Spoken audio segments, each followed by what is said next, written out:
لا حول ولا قوة إلا بالله العلي العظيم.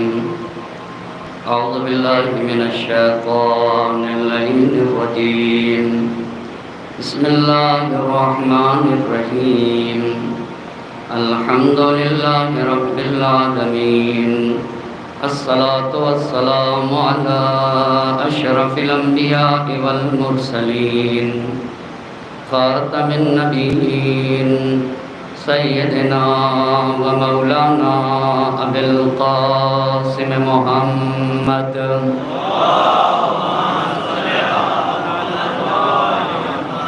وعلى أهل بيته الطيبين الطاهرين المعصومين ولعنة الله على أعدائهم أجمعين.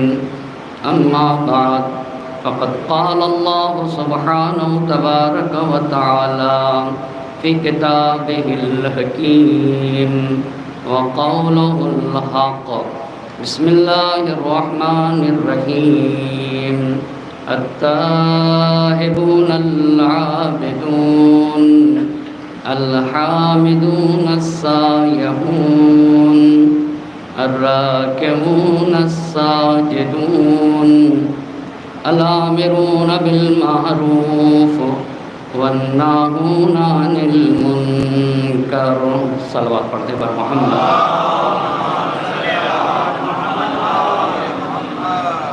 عشر مجالس کی آج چھٹی گفتگو ہے اور عنوان گفتگو ہے کربلا گام بگام. اس عنوان پر گفتگو کرنے کے لیے قرآن مجید کے جس آیہ مبارکہ کو سرنامہ سخن قرار دیا ہے اس میں اللہ مصلحین کے شرائط کو بیان کر رہا ہے. جو لوگ سماج اور معاشرے میں اصلاح کرنے کے لیے نکلتے ہیں انہیں کن خصوصیات کا مالک اور حامل ہونا چاہیے، ان کی خصوصیات کی طرف اشارہ کرتے ہوئے قرآن بیان کر رہا ہے.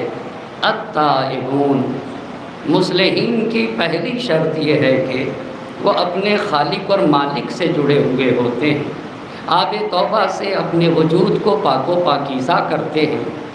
العابدون، وہ تو صرف اور صرف اپنے مالک کی عبادت کرتے ہیں اور اپنے خالق ہی کو لائق عبادت سمجھتے ہیں. الحامدون، وہ کسی اور کی ستائش نہیں کرتے، وہ تو اپنے معبود کی ہی حمد و ثنا کرتے ہیں اور اپنے رب ہی کو لائق ستائش اور لائق حمد و ثنا جانتے ہیں. السائحون، مصلحین کی چوتھی صفت یہ ہے کہ وہ کائنات کے ذرے ذرے میں اپنے خالق اور مالک کا مشاہدہ کرتے ہیں. انہیں کائنات اور کائنات کا ذرہ ذرہ مالک کا پتہ بتاتا ہوتا ہے اور خالق اور مالک کی طرف رہنمائی کرتا ہوتا ہے. الراکعون، مصلحین کی پانچویں صفت یہ ہے کہ رکوع میں جا کر کہتے ہیں سبحان ربی العظیم و بحمدہ، میرا معبود عظیم ہے، وہ عظمتوں کا مالک خدا ہے، اس میں کسی طرح کا کوئی عیب نہیں پایا جاتا، اس میں کسی طرح کی کوئی کمی نہیں پائی جاتی، وہ ہر نقص و عیب سے منزہ اور پاک و پاکیزہ ہے. میں اس منزہ اور پاک و پاکیزہ اور عظیم خالق کی حمد و ثنا کرتا ہوں اور اس کی ستائش کرتا ہوں. اور مصلحین کی چھٹی صفت یہ ہوتی ہے کہ الساجدون، وہ سجدے کرتے ہیں اور سجدوں میں سر رکھ کر کہتے ہیں سبحان ربی الاعلی و بحمدہ، میرا پروردگار تو بلند و بالا ہے، وہی اعلیٰ ہے اور کبریائی تو اسی کا حق ہے. وہ خدا اتنا بلند و بالا ہے، وہ ہر نقص سے پاک و پاکیزہ ہے، اس میں کسی طرح کی کوئی کمی نہیں پائی جاتی ہے. میں اپنے اس منزہ اور پاک و پاکیزہ رب کی حمد و ثنا کرتا ہوں. ان 6 منزلوں پر فائز ہونے کے بعد، تائب بننے کے بعد، عابد بننے کے بعد، حامد بننے کے بعد اور سائح بننے کے بعد اور پھر رکوع اور سجود کرنے والوں کے زمرے میں داخل ہونے کے بعد اب یہ سماج اور معاشرے میں نکلتے ہیں الامرون بالمعروف۔ اب ہمیں سماج اور معاشرے سے برائیوں کا خاتمہ کرنا ہے، اچھائیوں کو عام کرنا ہے۔ الامرون بالمعروف، ہر وہ کام کرنا ہے جس سے اسلام کو، مسلمان کو، انسانیت کو اور بشریت کو فائدہ پہنچ جائے، اور ہر اس کام کو ختم کر دینا ہے جس سے اسلام کو، مسلمان کو، انسانیت کو، بشریت کو نقصان پہنچے۔ والحافظون لحدود اللہ، ہمیں تو اللہ کے حدود کی حفاظت کرنا ہے، ہمیں تو شریعت محمد مصطفیٰ کا تحفظ کرنا ہے، ہمیں تو دین الہی کے حدود کی رعایت کرنا ہے۔ وبشر المؤمنین، جب مصلحین ایسے ہوتے ہیں، امر بالمعروف کی فکر رکھتے ہیں، نہی عن المنکر کی فکر رکھتے ہیں، اور انہیں اس بات کی فکر ہوتی ہے کہ دین الہی کے حدود کا تحفظ ہونا چاہیے، تو ایسے مصلحین کو قرآن بشارت دیتا ہے وبشر المؤمنین۔ یہ کتنی عظیم ہستیاں ہیں، انہیں قرآن کی طرف سے بشارت ہو، انہیں خالق اور مالک کی طرف سے بشارت ہو۔ یہ آیت کو اگر غور کیا جائے تو یہ حقیقت سید سالار شہیدان کربلا، سید الشہداء اور ان کے باوفا اصحاب جیسے مصلح اعظم کی طرف اشارہ اور رہنمائی کر رہی ہے، جس نے اپنے پورے وجود سے جو قیام اٹھا، اور حسین کی یہ تحریک تھی کہ پوری دنیا سے، بشریت سے، امت محمد مصطفیٰ صلی اللہ علیہ وآلہ وسلم سے ہر طرح کی تاریکی کو مٹا دینا ہے، ظلمتوں کا خاتمہ کر دینا ہے، ہر طرح کی ظلمت اور تاریکی کو مٹانا ہے۔ اور اسی لیے، اور وہ جو میرے نانا کا صحیح دین تھا، جو میرے نانا کے دین کی صحیح تصویر تھی اور جو بدل چکی ہے، اس بدلی ہوئی، بگڑی ہوئی تصویر کو اس کی پہلی تصویر اور پہلی شکل پہ لانا ہے، اسی کو اصلاح کہا جاتا ہے۔ تو کیسے دین محمدی کی تصویر بدلی ہے؟ آپ دیکھیں، نبی کی رحلت ہوئی، سقیفہ وجود میں آ گیا، اور سقیفہ کے بعد پہلے خلیفہ کا انتخاب کیا گیا۔ اب جب پہلے خلیفہ کا انتخاب کیا گیا تو تاریخ میں ریئیکشن ہوئے، کچھ لوگوں نے نبی ہونے کا دعویٰ کیا، کچھ لوگ مرتد ہو گئے، اور کچھ لوگوں نے کہا ہم مدینے کی حکومت کو نہیں مانیں گے، ہم تو صرف اور صرف اہل بیت اطہار کو مانیں گے، اگر وہ مسند خلافت پر فائز ہوئے تو ہم انہیں مان لیں گے، باقی کسی کو نہیں۔ ہم زکوٰۃ کے منکر نہیں ہیں، ہاں ہم زکوٰۃ پر ایمان رکھتے ہیں، مگر ہم مدینے کی حکومت کو، ہم پہلے خلیفہ کو اپنی زکوٰۃ نہیں دے سکتے ہیں۔ مالک بن نویرہ کا قضیہ پیش آیا، مسلمان ہیں، نماز پڑھتے رہے، مگر کہتے رہے میں مسلمان ہوں، ان کو قتل کر دیا گیا، ان کی شریک حیات کے ساتھ زنا کیا گیا۔ اتنے ہی نہیں، پہلی حکومت کے کارندے میں دوسرے خلیفہ ہیں، خالد بن ولید کو کارگزار بنایا گیا اس حکومت کا، ابو عبیدہ کو بنایا گیا، عمرو بن عاص کو بنایا گیا، یہ سارے وہ لوگ تھے۔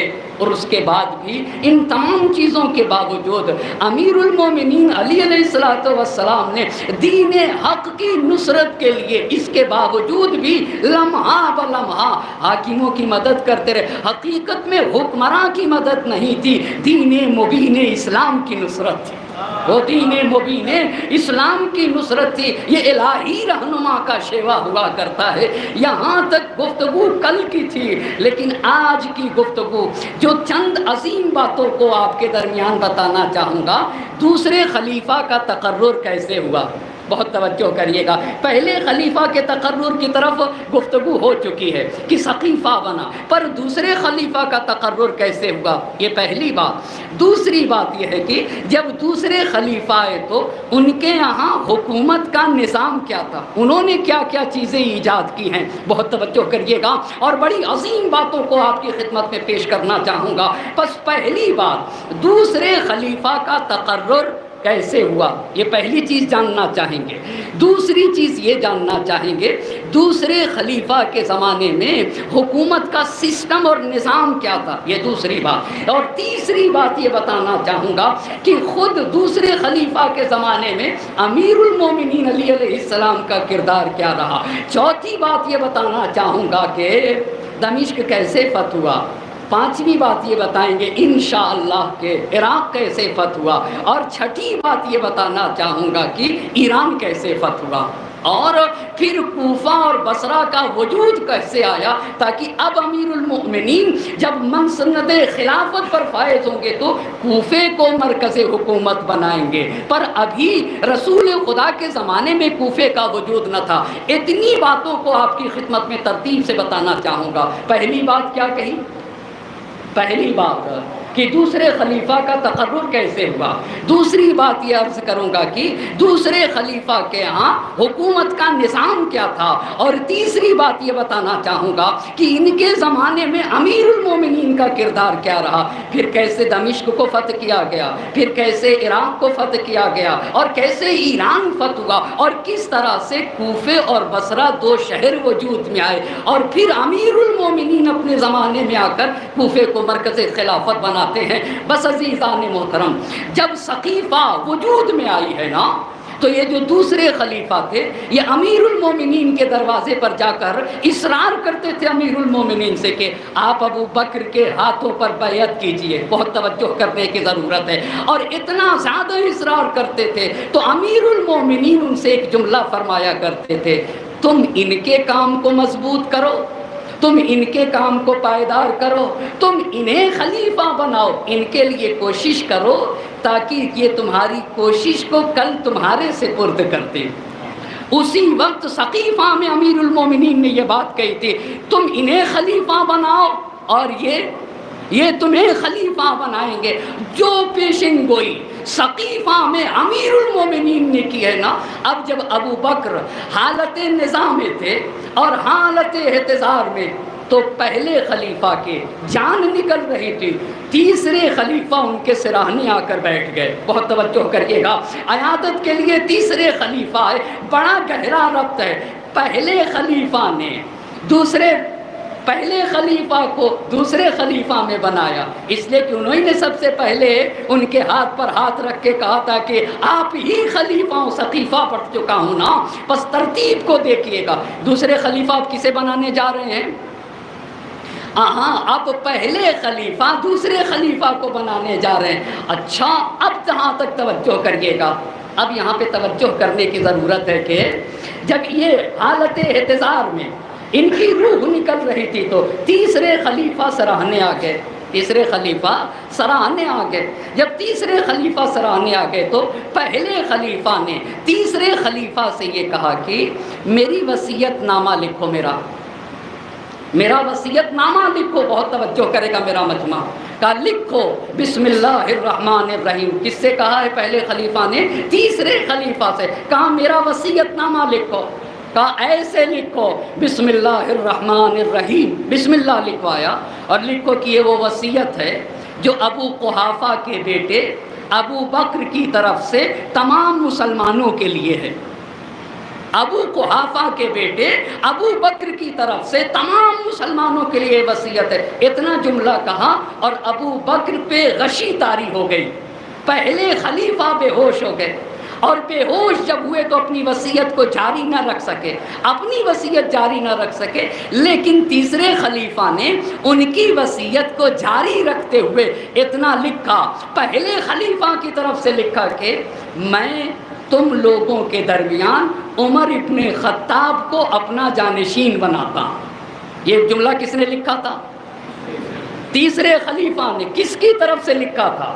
پہلے خلیفہ کی طرف سے لکھا تھا کہ میں تم لوگوں کے درمیان عمر ابن الخطاب کو اپنا جانشین قرار دیتا ہوں۔ انہوں نے یہ جملہ لکھا، اتنے میں ان کو غش سے افاقہ ہوا پہلے خلیفہ کو، اور ہوش میں آ گئے۔ ہوش میں جب آئے تو پوچھا کہ یہ بتاؤ تم نے کیا لکھا،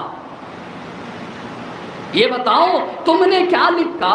تو تیسرے خلیفہ نے کہا کہ میں نے یہ لکھا ہے کہ میں ابو بکر یعنی ان کی طرف سے تم لوگوں کے درمیان عمر ابن الخطاب کو اپنا جانشین بناتا ہوں۔ جیسے ہی پہلے خلیفہ نے یہ جملہ سنا کہا اللہ اکبر، خوش ہو گئے، کہا کہ ایسا لگ رہا ہے کہ تم ڈر گئے کہ میں اس بے ہوشی میں دنیا سے چلا جاؤں گا، اور دنیا سے جاؤں تو بغیر جانشین معین کیے چلا جاؤں۔ اور نتیجے میں امت تفریقے کا شکار ہو جائے گی۔ جو ہادی تھا، جو نبی تھا، جو تاریکیوں سے نکالنے کے لیے آیا تھا، اس کو یہ نہیں پتا تھا کہ میں جاؤں تو مجھے رہنما معین کر کے جانا چاہیے، میں جاؤں تو مجھے رہبر چن کے جانا چاہیے، پر انہیں فکر ہے۔ انہوں نے کہا کہ ایسا ہے کہ تم ڈر گئے کہ کہیں میں دنیا سے چلا جاؤں اس گوہیشی میں اور میں اپنا جانشین معین کیے بغیر چلا جاؤں۔ یہ بتائیے، تیسرے خلیفہ سے پوچھا، یہ بتاؤ اسی دلیل کی بنیاد پر تو تم نے یہ لکھا ہے یا کوئی اور دلیل تھی؟ کہا نہیں، اسی دلیل کی بنیاد کے اوپر میں نے لکھا ہے۔ بہت توجہ کرنے کی ضرورت ہے، اسی دلیل کی بنیاد کے اوپر میں نے یہ جملہ لکھا ہے۔ کہا اچھی بات ہے، اب یہ لے جاؤ وصیت نامہ، سارے لوگوں کو سنا دو کہ ابو بکر نے اپنا جانشین کسے بنایا ہے؟ عمر بن الخطاب کو بنایا ہے۔ خوب اس کے بعد اپنی باقی وصیتیں عمر بن الخطاب سے کی ہیں۔ اتنی بات جب آ گئی تو اب آپ تمام لوگوں سے سوال ہے اور دنیا کے تمام مسلمانوں سے کچھ سوال ہیں، بہت توجہ کریے گا۔ سوال یہ ہے کہ اسلام میں خلیفہ بننے کا معیار کیا ہے؟ یہ بنیادی سوال ہے۔ اسلام میں مذہب تشیع کا کیا نظریہ ہے؟ مذہب تشیع کا، بھئی جو رسول کا جانشین ہوگا وہ کیسے بنے گا؟ اسلام میں مسلمانوں کے درمیان 3 نظریے ہیں۔ کتنے نظریے ہیں؟ 3 نظریے۔ پہلا نظریہ جو امامیہ کا ہے، امامیہ کس کو کہتے ہیں؟ ہم اور آپ کو امامیہ کہا جاتا ہے۔ مذہب تشیع کا پہلا نظریہ ہے تو مولانا مذہب تشیع کا جو نظریہ ہے وہ بتائیے۔ جو حق نظر ہے کہا وہ یہ ہے کہ رسول کی نس ہونا چاہیے۔ کیا ہونا چاہیے؟ رسول کی نس کس کو کہتے ہیں؟ بہت توجہ کرنے، یعنی صریح لفظوں میں رسول یہ بتا کے جائیں کہ یہ میرا جانشین ہے۔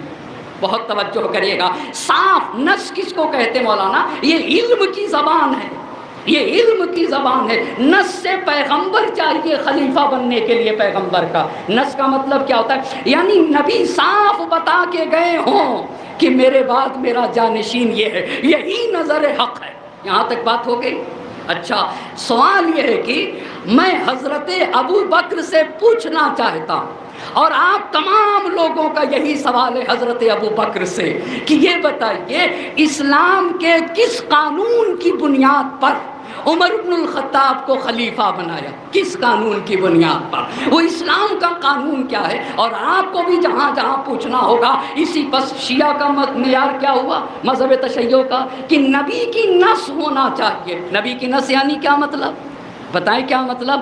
مطلب یہ کہ نبی صاف لفظوں میں کہے کہ یہ میرا جانشین ہے۔ کس کے لیے کہا ہے؟ غدیر میں ہاتھوں کو بلند کر کے کہا من کنت مولا فہذا علی مولا۔ اتنے ہی نہیں، جنگ تبوک میں خود نبی گئے، علی کو مدینے میں چھوڑ کے پوری بشریت کو بتایا، اور جب علی مرتضیٰ نے پوچھا تو نبی نے حدیث منزلت ارشاد فرمائی یا علی اما ترضا ان تکون منی بمنزلت ہارون من موسیٰ۔ اے علی، آپ کی مثال تو بالکل میرے نزدیک ویسے ہی ہے جیسے ہارون کی مثال موسیٰ کے نزدیک تھی، فرق اتنا ہے کہ میرے بعد کوئی نبی نہ ہوگا۔ تو حدیث منزلت میں اتنا ہی نہیں، واقع ذوالعشیرہ میں ہی فرما دیا تھا جو میری نصرت کرے گا وہ میرا بھائی ہوگا، وہ میرا وصی ہوگا، وہ میرا وزیر ہوگا، وہ میرا جانشین ہوگا۔ تو ذوالعشیرہ میں بتایا، جنگ تبوک میں بتایا، واقع غدیر میں بتایا، ہر جگہ بتا دیا۔ اللہ اللہ، وہاں بلند کر کے بتایا ہے نا۔ تو نس موجود ہے یا نہیں؟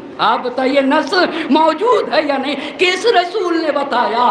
ما ینطق عن الہوی ان ہوا الا وحی یوحی، جو کلام کرتا ہی نہیں ہے جب تک کہ وحی الہی نہ ہو جائے، اور جس کے لیے قرآن نے یہ کہا ہے لو تقول علینا بعض الاقاویل، اگر میرا نبی ایک بات بھی اپنی طرف سے کہہ دے گا تو ہم شہرگ حیات کو کاٹ دیں گے۔ اللہ اللہ، ہم شہرگ حیات کو کاٹ دیں گے اگر میرا نبی ایک بات کو کہہ دے گا۔ تو اب آپ بتائیے خلیفہ بننے کا پہلا معیار کیا ہوا؟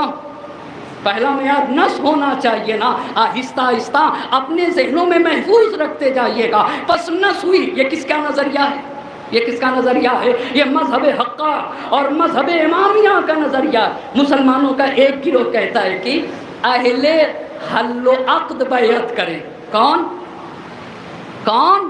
اہل حل و عقد. ہر ایک کی وضاحت کروں گا. یہ اہل حل و عقد کیا؟ یہ علم کلام کی اصطلاح ہے. یہ اصول عمل، یہی تو مجلس کی خاصیت ہے نا. یہاں علم کلام بھی سیکھا جاتا ہے، یہاں علم اصول بھی سیکھا جاتا ہے، یہاں تفسیر بھی سکھایا جاتا ہے، یہاں تاریخ کا بھی درس دیا جاتا ہے، یہاں حق و حقانیت کا پرچار کیا جاتا ہے نا. یہاں عدل اور عدالت کی بات کی جاتی ہے. بس دوسرا گروہ کیا کہتا ہے کہ اہل حل و عقد بیعت کرے. تو مولانا حل و عقد کسے کہتے ہیں؟ اہل حل و عقد کا مطلب یہ ہوتا ہے کہ وہ شخصیتیں جو دیدار ہوں اور انہیں دین اور مذہب کا علم ہو.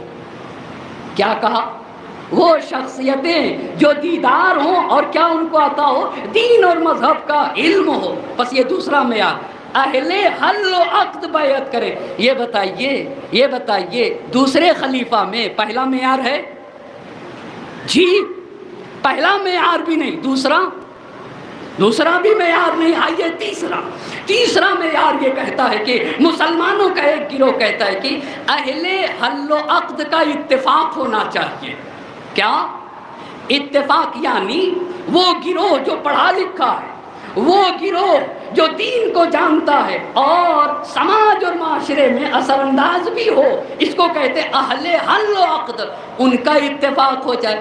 یہی تین نظریے ہیں، یہی تین نظریے. اب میں حضرت ابو بکر سے پوچھنا چاہوں گا، یہ بتائیے دوسرے خلیفہ میں نہ نص موجود ہے، نہ ہی اہل حل و عقد نے بیعت کی ہے، اور نہ ہی اہل حل و عقد کا اجماع ہے.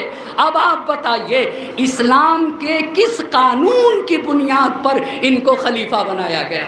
آپ پوچھئے ہر ایک سے کس قانون پہ. اگر وہ یہ کہتے ہیں بہت توجہ کرے گا، میری شخصی رائے ہے، بہت میرا مجمع توجہ کرے گا، میری ذاتی رائے ہے، میری شخصی رائے ہے، تو یہ بتائیے اگر حضرت ابو بکر کی اگر یہ ذاتی رائے ہے، اگر یہ شخصی رائے ہے کہ میری رائے یہ ہے کہ عمر بن الخطاب میرے بعد جانشین بنیں گے، تو پھر اتنے فضیلت تراشی کی بات کیوں آپ کرتے ہیں؟ آپ یہ بتائیے معاویہ نے اپنے بعد کس کو چنا تھا؟ معاویہ نے اپنے بعد کس کو چنا تھا؟ حسین نے یزید کی بیعت سے انکار کیوں کیا؟ آپ مجھے بتائیں. آج حسین نے یزید کی بیعت سے، مسئلہ کیا تھا؟ مسئلہ یہ نہیں تھا. معاویہ نے دین میں ایک بدعت قائم کی تھی. وہ بدعت کیا تھی؟ بدعت یہ تھی کہ کوئی بھی حاکم اپنا جانشین معین کرنے کا حق رکھتا ہی نہیں ہے. اللہ اللہ. کوئی بھی اپنا جانشین، آپ کو پتا ہے رسول بھی امام نہیں بناتا، وہ صرف پہچنواتا ہے. اللہ اللہ. خدا کے بنائے ہوئے نظام کو پہچنواتا ہے. رسول کو بھی حق نہیں ہے کہ وہ اپنا جانشین معین کرتے. تو معاویہ نے ایک بدعت قائم کی تھی یا نہیں کی تھی؟ بدعت کیا تھی؟ اپنے بعد اپنا جانشین معین کیا تھا نا. حسین نے بیعت کیوں نہیں کی تھی؟ کہا حسین کے بیعت کرنے کا مطلب ہے اس بدعت کی تائید کرنا ہے. بہت توجہ کریے گا، یہ بڑی بات ہے اور بڑی اہم بات ہے. اگر کل آپ سے پوچھے حسین نے بیعت نہیں کی، اس کا راز کیا تھا؟ کہ اگر حسین بیعت کر لیتے تو بدعت کی تائید ہو جاتی. حسین کو بدعت کی تائید کرنا نہیں تھا. بدعت کیا تھی؟ کسی کو بھی اپنا جانشین بنانے کا حق نہیں. اچھا یزید کو برا بھلا کہتے نہیں کہتے؟ ہم معاویہ کو بھی کہتے ہیں اور حقیقت باتیں کرتے ہیں. تو یہ بتائیے اگر حضرت ابو بکر کی اپنی ذاتی رائے تھی اور اپنی ذاتی نظر کی بنیاد پر ان کو چنا ہے، تو ان کے چننے میں اور معاویہ کے یزید کو چننے میں کیا فرق ہے؟ کیا فرق ہے آپ بتائیے نا. یہ بتائیے ابھی بھی بہت ساری جگہوں پہ سلطنت کا سلسلہ قائم ہے یا نہیں؟ بادشاہت کا، ایک بادشاہ جاتا ہے اپنے بعد دوسرا اس کا بیٹا آ جاتا ہے. یہ جو ابو بکر نے اپنے بعد عمر بن الخطاب کو چنا اور دنیا کے جو بادشاہ اپنے بعد چنتے ہیں، دونوں میں کیا فرق ہے؟ کوئی فرق نہیں ہے. ایک اور بات، جب آپ نے اسلام کے اصول کی رعایت نہ کی، اتنی بات ذرا توجہ سے سنیے گا.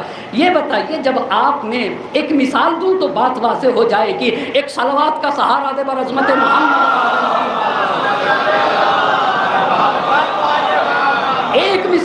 پوچھنا چاہتا ہوں بھائی صاحب، اگر مسئلہ خلافت کا مسئلہ ایک اجتماعی مسئلہ تھا، خلافت کا مسئلہ کیا تھا؟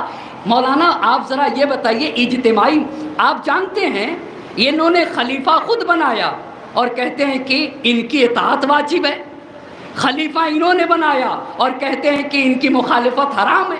بھائی خلیفہ آپ نے بنایا، اس کو اللہ سے کیوں جوڑ رہے ہیں؟ بہت توجہ کرنے کی ضرورت ہے۔ خلیفہ آپ نے بنایا ہے اور اس کو اللہ سے کیوں جوڑ رہے ہیں؟ میں ایک مثال دوں تو بات سمجھ میں آئے گی۔ مثال کے طور پر مجھے ایک پروگرام کرنا تھا، اس پروگرام کے لیے لوگوں کو کھانا کھلانا تھا، اجتماعی کام، اس پروگرام کے لیے لوگوں کو کھانا کھلانا تھا۔ اب میں نے اس میں روٹی بھی بنوانا تھی، روٹی بنانے کے لیے ایک مجھے روٹی بنانے والا بھی لانا تھا، تو روٹی بنانے والا میں نے چنا نا، یا خدا کا انتخاب ہے؟ میں ایک روٹی بنانے والا چن کے لے آیا اور لایا میں روٹی بنانے والا، اور پوری امت سے کہوں کہ دیکھو اس روٹی بنانے والے کی اطاعت واجب ہے۔ بہت توجہ کرنے کی ضرورت ہے بات کو سمجھانے کے لیے۔ اس روٹی بنانے والے کی مخالفت حرام ہے۔ واجب اور حرام یعنی آپ اس کے عمل کو، اس کی اطاعت واجب، اس کی مخالفت واجب۔ بھائی صاحب یہ میں چن کے ایک آدمی کو لایا ہوں، میرے چننے سے اس کا کیا رشتہ اللہ سے جڑ جائے گا کہ اطاعت واجب ہو جائے، مخالفت حرام ہو جائے؟ آپ ہنسیں گے نہیں مولانا کیسی باتیں کرتے ہیں، روٹی والا آپ چن کے لے آئے اور کہتے ہیں اس کی اطاعت خدا کی اطاعت سے جڑی ہے، اس کی مخالفت خدا کی مخالفت سے جڑی ہے۔ تو بھائی اگر آپ کی شخصی رائے تھی تو آپ کیوں ان کو اللہ سے جوڑتے ہیں؟ کیوں کہتے ہیں اطاعت واجب ہے؟ کیوں کہتے ہیں کہ مخالفت حرام ہے؟ یہ بتائیے، اسکول آپ کا، بہت توجہ کریے گا، اسکول آپ کا، کالج آپ کا، یونیورسٹی آپ کے، اچھا اسکول کا پرنسپل کوئی اور، پرنسپل کوئی اور، میں جا کے اسکول میں قانون لاگو کر دوں، کر سکتا ہوں؟ کیوں بھائی صاحب؟ کیوں بھائی صاحب؟ کیوں بھائی؟ اسکول آپ کا ہے، پرنسپل کوئی اور ہے، اور میں جا کر اسکول کے اوپر کوئی قانون لاگو کر سکتا ہوں؟ ہرگز نہیں، نہ میرے قانون کی کوئی حیثیت ہوگی، لاکھ کہتا رہوں۔ تو یہ بتائیے جو انسان خود خدا کا نمائندہ نہ ہو، بہت توجہ کرنے کی ضرورت ہے بھئی، جب اسکول کا پرنسپل ہی نہیں ہے جو انسان، اس کا مطلب ہے جو انسان اسکول کا پرنسپل نہ ہو وہ اسکول میں کوئی بھی قانون لاگو کرنے کا حق نہیں رکھتا ہے، باہر کا انسان نہیں رکھتا۔ تو آپ میں حضرت ابوبکر سے پوچھنا چاہوں گا، کیا آپ خدا کے نمائندے تھے؟ سوال ہے، یہ سوال ہے عزیزان محترم۔ اما جب آپ خود خدا کی طرف منسوب نہیں تھے تو کیسے امت پر خدائی ذمہ داریاں ڈال سکتے ہیں؟ توجہ کریے گا، کیسے خدائی قانون امت پہ ڈال سکتے ہیں؟ یہ وہ سوال ہے جسے ہر امت سے کرنا چاہیے۔ اسی کو تو جوش نے کہا تھا، اہل حق سے کہہ رہی ہے یہ محرک کی زبان، بعد پیغمبر ہوئی تھی کس طرح سرگوشیاں، چھا گیا تھا ہر طرف کس طرح دولت کا دھواں، کیا دبے پاؤں چلے تھے سازشوں کے کارواں، اللہ اللہ کیا دبے پاؤں چلے تھے، کیا دبے پاؤں چلے تھے۔ اہل حق سے کہہ رہی ہے یہ محرک کی زبان، اہل حق سے یہ کہہ رہی ہے یہ محرک کی زبان، بعد پیغمبر ہوئی تھی کس طرح سرگوشیاں، کیسے کانا پھوسی ہوئی تھی، بعد پیغمبر ہوئی تھی کس طرح سرگوشیاں، چھا گیا تھا ہر طرف کس طرح دولت کا دھواں، کیا دبے پاؤں چلے تھے، اللہ اللہ کیا دبے پاؤں چلے تھے سازشوں کے کارواں۔ اب بھی ان امواج میں ڈوبی پڑی ہے کربلا، اب بھی ان امواج میں ڈوبی پڑی ہے کربلا، انہی کی ایک تاریخی کڑی ہے کربلا۔ کربلا میں امر حق کی برتری سے جنگ تھی، طاقت نانے شعیر حیدری سے جنگ تھی، عظمت دیرین پیغمبری سے جنگ تھی، جس کا قرآن میں ہے ذکر اس داوری سے جنگ تھی، اللہ اللہ کہا کربلا کی جنگ، کربلا کی جنگ منافق اور مسلمان کی جنگ نہ تھی، کربلا کی جنگ تو کفر اور اسلام کی جنگ تھی۔ ایک طرف اسلام کل تھا اور دوسری طرف کفر کل تھا، کب نفاق ارباب حق سے برسر پیکار تھا، وہ خدا پر آخری لاتو حبل کا بار تھا۔ ایک صلوات پڑھیں بر محمد و آل محمد۔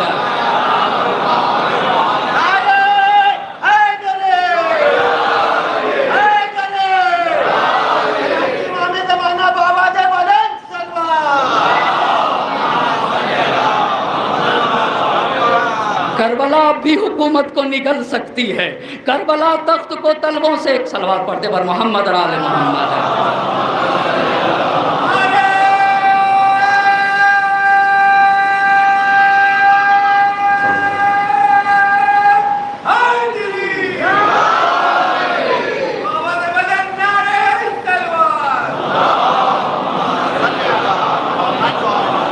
کربلا اب بھی حکومت کو نگل سکتی ہے، کربلا تخت کو تلووں سے مسل سکتی ہے، کربلا خار تو کیا آگ پہ چل سکتی ہے، کربلا وقت کے دھارے کو بدل سکتی ہے، کربلا وقت کے دھارے کو بدل سکتی ہے، کربلا قلعہ فولاد ہے جراروں کا، کربلا نام ہے چلتی ہوئی تلواروں کا، کربلا سر سے کفن باندھ کے جب آتی ہے وسعت ارض و سماوات پہ چھا جاتی ہے، تند انفاس سے فولاد کو برماتی ہے، تبر و تیر کو خاطر میں نہیں لاتی ہے، چڑھ کے نیزے پہ دو عالم کو ہلا دیتی ہے، کربلا موت کو دیوانہ بنا دیتی ہے۔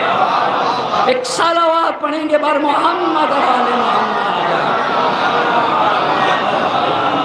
بس یہ پہلا کارنامہ پوچھنا ہوگا، جب آپ خود خدا کی طرف سے منسوب نہیں تھے تو آپ کیسے کوئی خدائی ذمہ داری امت پہ عائد کر سکتے ہیں؟ ہر شخص کو پوچھنا ہوگا۔ یہ ہماری پہلی گفتگو۔ دوسری گفتگو ہوگی، اس کا مطلب یہ ہوا کہ اب دوسرے خلیفہ کو چن لیا گیا، دوسرے خلیفہ کو، اور اب ہمارا 13 ہجری تک کمپلیٹ ہوا، اب 13 سے آگے چلنا ہوگا۔ اب جب دوسرے خلیفہ کو چنا گیا تو آپ غور کریے گا، حسین کا قیام اصلاح کے لیے تھا، نبی کے دین کی جو صورت مسخ کی گئی اس مسخ شدہ صورت کو اصلی حالت پہ پلٹانے کے لیے حسین کا قیام تھا۔ کہاں سے صورتیں مسخ ہوتی گئی؟ اب جب دوسرے خلیفہ آئے تو انہوں نے، آپ یہ بتائیے اس وقت کا جو حکومت کا طریقہ تھا وہ آج کا حکومت کا طریقہ نہیں تھا۔ کیا طریقہ تھا مولانا؟ طریقہ یہ تھا کہ جہاں جہاں مسلمان ہوتے تھے تمام ممالک اسلامیہ کا حاکم ایک ہوتا تھا، حاکم ایک ہوتا تھا۔ اب اگر کوئی ملک فتح ہوگا تو گورنر چنے جائیں گے۔ گورنر کون چنے گا؟ گورنر کون چنے گا؟ گورنر حاکم چنے گا۔ تو جب تک میرے نبی تھے مدینہ مرکز حکومت تھا، مدینہ کیا تھا؟ مرکز حکومت۔ نبی کے زمانے میں اگر کوئی ملک فتح ہوتا تو کون گورنر بناتا؟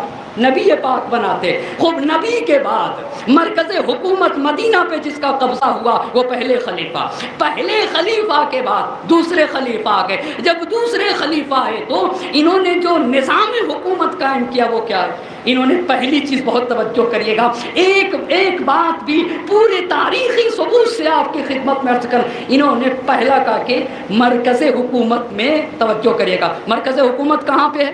مرکز حکومت مدینہ منورہ۔ انہوں نے کہا کہ مرکز حکومت میں غیر عرب کو رہنے کا حق حاصل نہیں ہے، صرف عرب لوگ مدینے میں رہیں گے۔ پہلی باتوں پہ غور کریے گا۔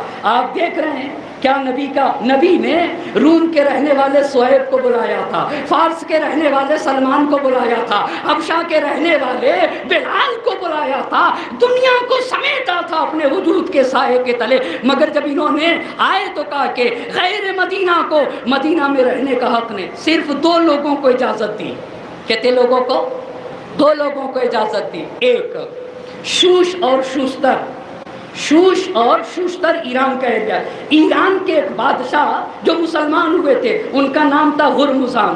ہرمزان کو اجازت دی کہ آپ مدینے میں رہیں۔ کیوں ہرمزان کو اجازت دی تھی کہ مدینے میں رہیں؟ اس لیے کہ ایران کو فتح کرنے میں ان سے جنگی تدبیریں سیکھنا تھی۔ ایران کو فتح کرنے میں ان سے جنگی تدبیریں۔ بس کس کو اجازت دی؟ ایک آدمی کون ہوا جس کو اجازت دی؟ ہرمزان۔ ہرمزان کون تھا بھائی صاحب؟ ہرمزان کون تھا؟ ہرمزان ایران کا ایک بادشاہ تھا، وہ بھی شوش اور شوستر کا۔ ایک اور دوسرے آپ کو پتا ہے مغیرہ بن شعبہ ایک شخص ہے، ان کا ایک غلام ہے، وہ ایرانی الاصل غلام ہے، اور ان کو آپ سب پہچانتے ہیں، ابو لولو۔ وہ ابو لولو ہیں۔ تو مغیرہ بن شعبہ نے جا کر کہا، ابو لولو کیا تھے؟ ابو لولو بڑے ماہر نقاش تھے، آرٹسٹ تھے، اور آہنگر بھی تھے، بہترین لوہار بھی تھے، اور نجاری کا بھی پیشہ بہتر جانتے تھے۔ پس وہ نقاشی جانتے تھے، آہنگری کو جانتے تھے، نجاری کو جانتے تھے۔ تو مغیرہ بن شعبہ نے کہا کہ میں چاہتا ہوں کہ میرے غلام ابو لولو کو مدینے میں رہنے کی اجازت دی جائے۔ تو صرف 2 لوگوں کو. اچھا تو بلال کہاں گئے؟ کیا بلال کو بھی نکالا انہوں نے؟ کیا سلمان فارسی کو بھی نکالا؟ نہیں، کیونکہ وہ رسول کے زمانے میں آ کر بسے ہوئے تھے، وہ صحابہ میں ان کا شمار ہوتا تھا، تو بلال کو تو نہ نکال سکے، نہ سلمان فارسی کو. لیکن آ کر انہوں نے قانون یہ بنایا کہ مرکز حکومت مدینہ میں کسی دوسرے کو رہنے کا حق حاصل نہیں. دوسرا یعنی کیا؟ صرف عرب رہے گا. اما نبی آئے تھے عرب اور عجم کے امتیاز کو مٹانے کے لیے، کارے اور گورے کے امتیاز کو مٹانے کے لیے آئے تھے. ذات پات رنگ اور نسل کے امتیاز کو جس نے مٹایا ہے اسے. اب دیکھ رہے دین کی صورت مسخ ہو رہی ہے. دوسرا قاعدہ، دوسری بات، ان کی حکومت کا قانون تھا. دوسرا قانون یہ تھا کہ بہت غور کریے گا، غیر عرب کو عرب لڑکی سے شادی کرنے کا حق نہیں. یہ دوسرا قانون تھا. کوئی بھی غیر عرب مرد عرب لڑکی سے شادی نہیں کر سکتا. یہ تعصب دیکھنا ہوگا کہاں سے آیا ہے، بہت غور کرنے کی ضرورت ہے. اس تعصب کو جاننے کی ضرورت ہے. یہ تعصب ہمارے یہاں سے نہیں آیا. کسی بھی غیر عرب مرد کو عرب لڑکی سے شادی نہیں کر سکتا. اتنی نہیں قانون بنایا انہوں نے، کہا غیر قریش سے شادی نہیں کر سکتا. بھائی قریش کس کو کہتے ہیں؟ نضر بن کنانہ کی اولاد کو کیا کہا جاتا ہے؟ قریش کا. نضر بن کنانہ کون ہے؟ رسول خدا کے 12ویں دادا کو نضر بن کنانہ کہا جاتا ہے، اور نضر بن کنانہ کی اولاد کو قریش کہا جاتا ہے. قریش میں کتنے خاندان ہیں؟ 25 چھوٹے چھوٹے خاندان ہیں. پہلا خاندان بنی تیم، دوسرا خاندان بنی عدی، تیسرا خاندان بنی امیہ، اور چوتھا خاندان بنی ہاشم. اس کا مطلب یہ ہے کہ بنی تیم، بنی عدی، بنی امیہ، بنی ہاشم، بنی زہرہ، یہ سب کے سب قریش ہیں. تو کہا دیکھو غیر قریش سے شادی نہیں کر سکتا. کتنی باتیں آپ کو بتا چکا؟ 3 باتیں بتائی نا. غیر عرب کو مدینہ میں رہنے کا حق نہیں، غیر عرب لڑکی سے شادی نہیں کر سکتا. تیسری بات غیر قریش کی لڑکی سے شادی نہیں کر سکتا. چوتھی بات بہت توجہ کریے گا، چوتھی بات بڑی اہم بات ہے نا. مالک نے اپنی کتاب موطا میں لکھا یہ ہے کہ اگر کوئی عرب لڑکا غیر عرب لڑکی لے کر آیا تو کیا ہوگا. یہ حضرت عمر ابن خطاب کے زمانے میں قانون بنا. بھائی اگر ایک عرب لڑکے نے ہندوستانی لڑکے سے شادی کر لی، ان کے لڑکی سے شادی کر لی، تو لکھا ہے کہ انہوں نے قانون بنایا. آپ کو پتا ہے یہ بھی لکھا ہے کہ دوسرے خلیفہ ہوں چاہے پہلے خلیفہ ہوں، نوبت یہاں تک پہنچی کہ ان کی بات کو دین مانا جاتا تھا.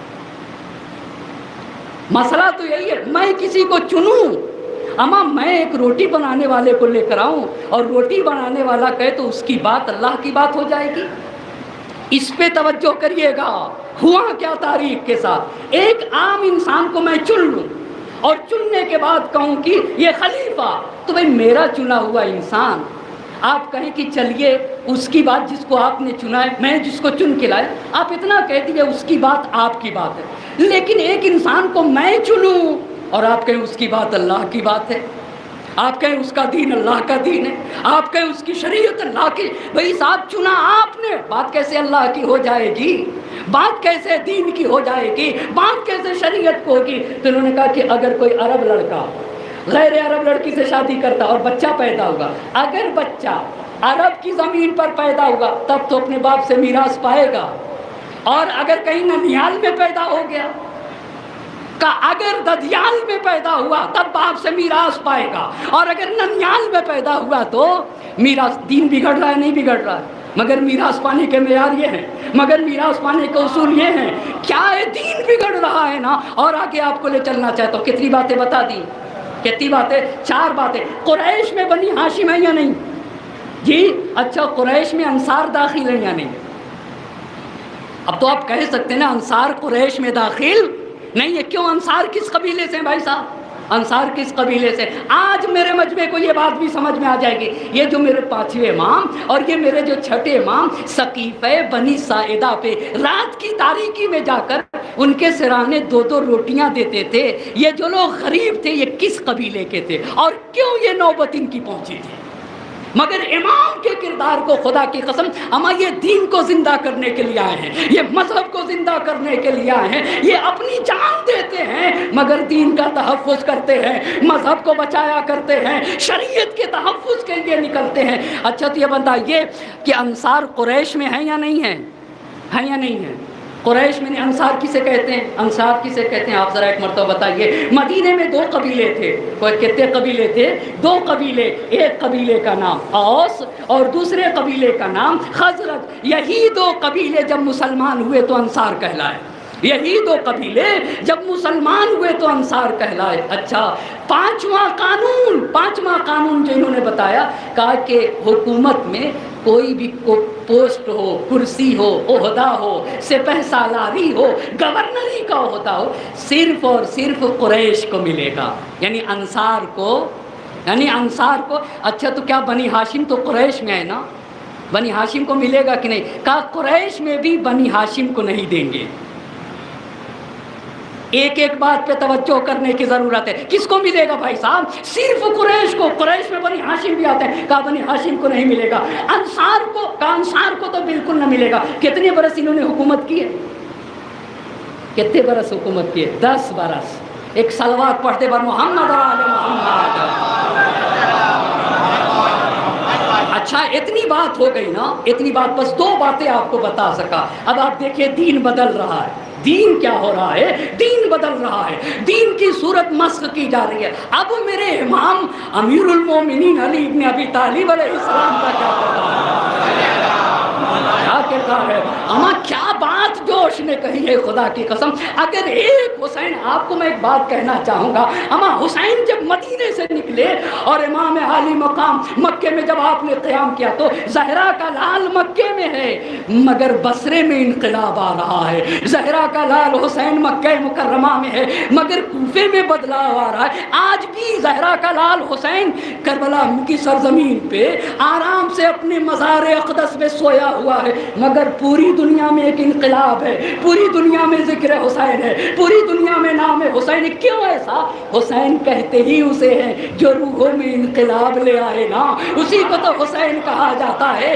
جو بہکے ہوئے کو راہ راست پہ لے آئے اسی کو حسین کہا جاتا، جو عبد کو معبود سے ملا دے اسی کو حسین کہا جاتا ہے۔ کتنی پیاری بات جوش نے کہی تھی، کربلا ایک تزلزل ہے محیط دوراں، جو پوری کائنات میں انقلاب برپا کرتے نا اسے کربلا کہتے ہیں۔ مگر جوش نے کہا یہ حسین جیسا سرما تمہارے پاس ہے، یہ رہنما تمہارے پاس ہے، یہ آقا تمہارے پاس ہے، تم میں جمود کیوں، تم میں سکوت کیوں، تم میں اداسی کیوں، تم میں گمراہی کیوں، تم میں تاریکی کیوں، تم میں ظلمت کیوں؟ اسی کو علامہ اقبال نے کہا تھا، نکل کر خانقاہوں سے ادا کر رسم شبیری اللہ اللہ، نکل کر خانقاہوں سے۔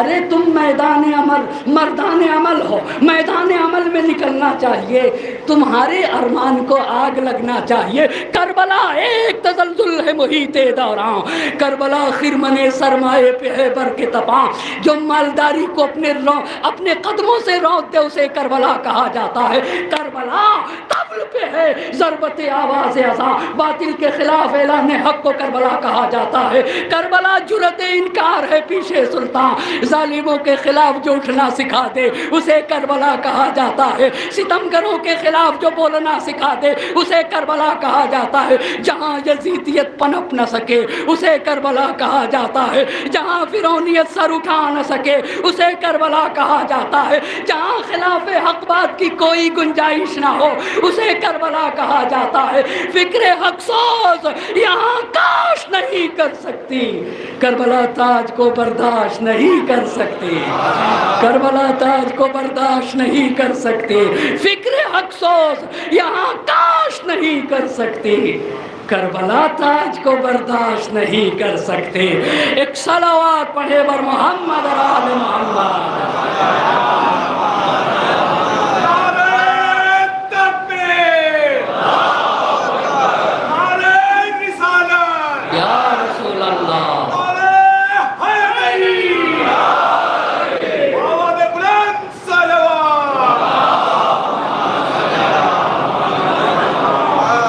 جس کے رگوں میں علی مرتضیٰ کا خون ہو اسے حسین کہا جاتا ہے. جس نے کربلا میں جگہ جگہ کا پہچانو حسین کو، میرے بابا کو علی مرتضیٰ کہا جاتا ہے. میری مادر گرامی فاطمۃ الزہرا ہے، میں نے اپنے ماں فاطمۃ الزہرا کا شیر پیا ہے. مجھ سے میرے ماں کے شیر کی تاثیر کہتی ہے حسین ذلت ہرگز نہیں، ہیہات من الذلہ. تو امیر المومنین کا کیا کردار ہے؟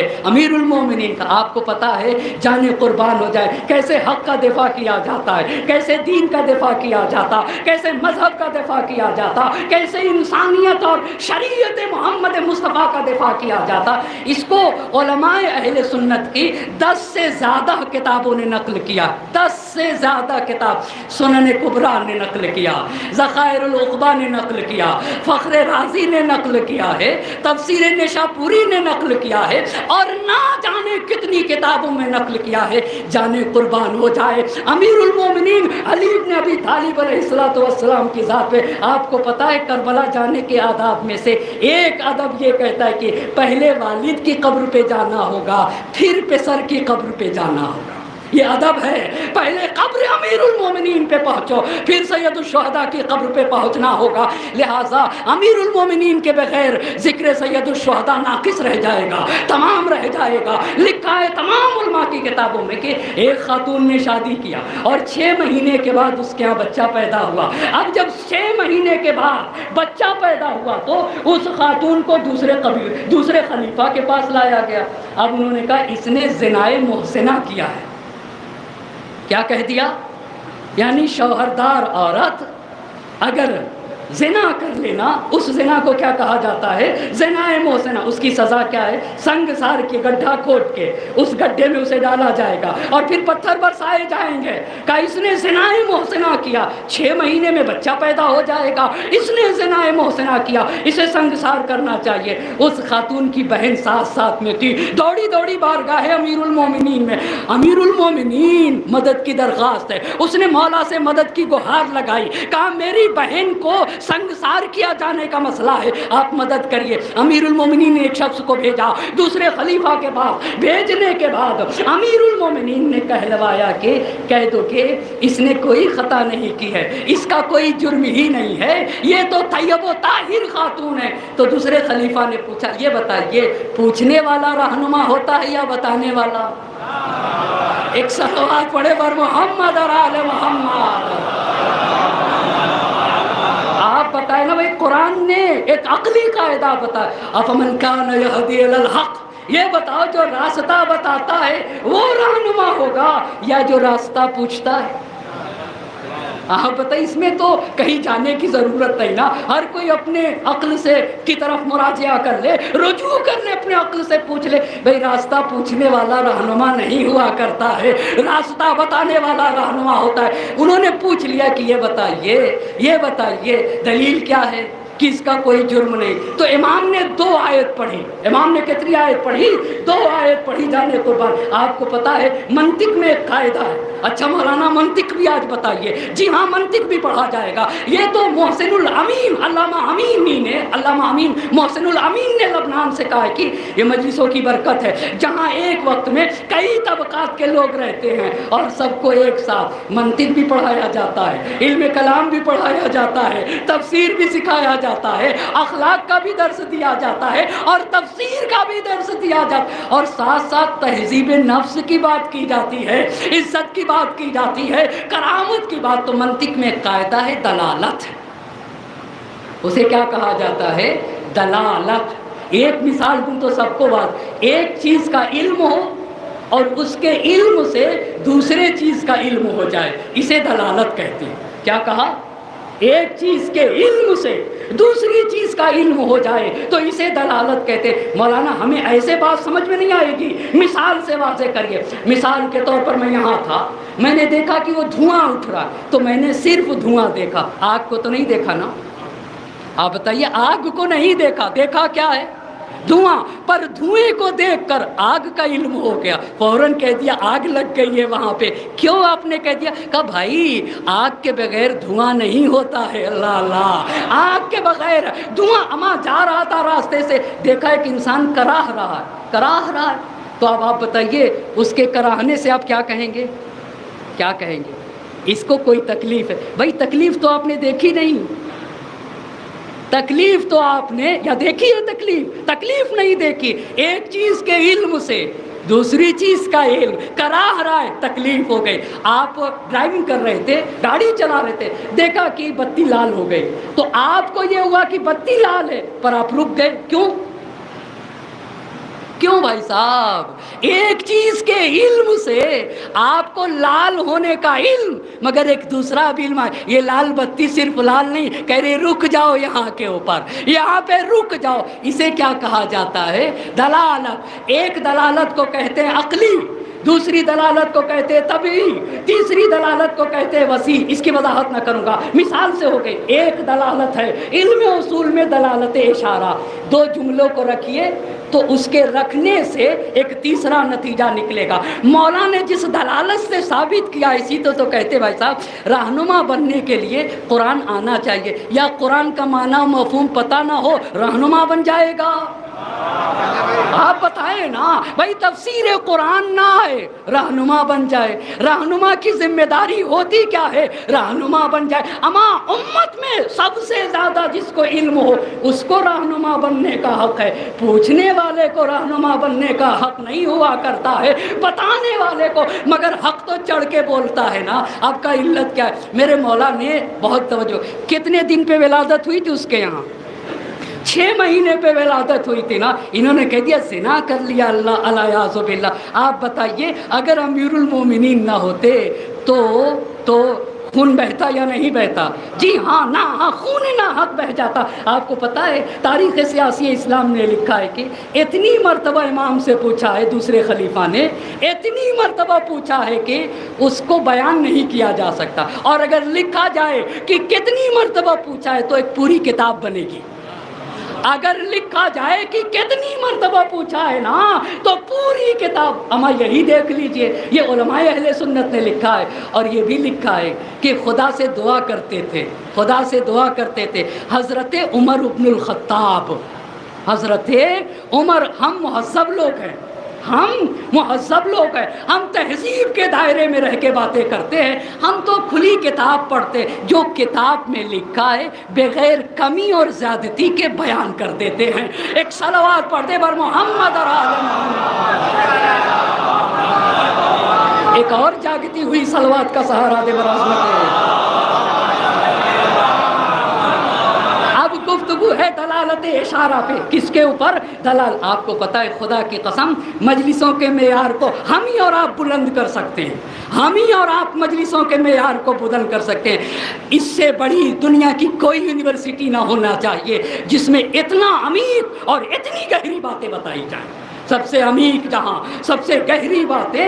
اما یہاں کے اوپر حق پسند لوگوں کی تربیت کی جاتی ہے, عدالت پسند لوگوں کی تربیت کی جاتی ہے, حق گو لوگوں کی تربیت کی جاتی ہے, شجاع لوگوں کی تربیت کی جاتی ہے, جو خود کو نہیں دیکھتے حق کو دیکھا کرتے ہیں, حقیقت کو دیکھا کرتے ہیں, انسانیت اور رسول کو دیکھا کرتے ہیں نا. اب توجہ کریے گا, دلالت اشارہ. میرے امام نے 2 آیت پڑھی. پہلی آیت حضرت عمر بن الخطاب کے نام پڑھی, والوالدات یرضعن اولادہن حولین کاملین. اچھا کا ایک آیت یہ کہتی ہے کہ مائیں جب ان کے یہاں بچے پیدا ہو تو 24 مہینے دودھ پلائیں, پورے 2 سال دودھ پلائیں. 2 سال میں کتنے ہوتے ہیں, کتنے مہینے ہوتے ہیں؟ 24 مہینے. تو یہ آیت تو یہ کہہ رہی ہے کہ ماں کتنے مہینے تک دودھ پلائے گی؟ جی پورے 2 سال 24 مہینے تک مائیں دودھ پلائیں گی. یہ ایک آیت. اور دوسری آیت, اچھا یہ بتائیے ایک بچہ شکم میں کتنے مہینے تک رہتا ہے؟ عام طور سے 9 مہینے تک, عام طور سے 9 مہینے تک. دوسری آیت قرآن کے وَحَمْلُهُ وَفِصَالُهُ 30 شَهْرًا کا کہ ایک عورت کے حمل اور دودھ پلانے کی مدت 30 ماہ ہے. ارے دودھ کب تک پلائے گی؟ 24 مہینے تک. اور امام آیت ہے, قرآن ہے یہ. دوسری آیت کیا کہہ رہی ہے کہ حمل اور دودھ پلانے کی کل مدت کتنی ہے؟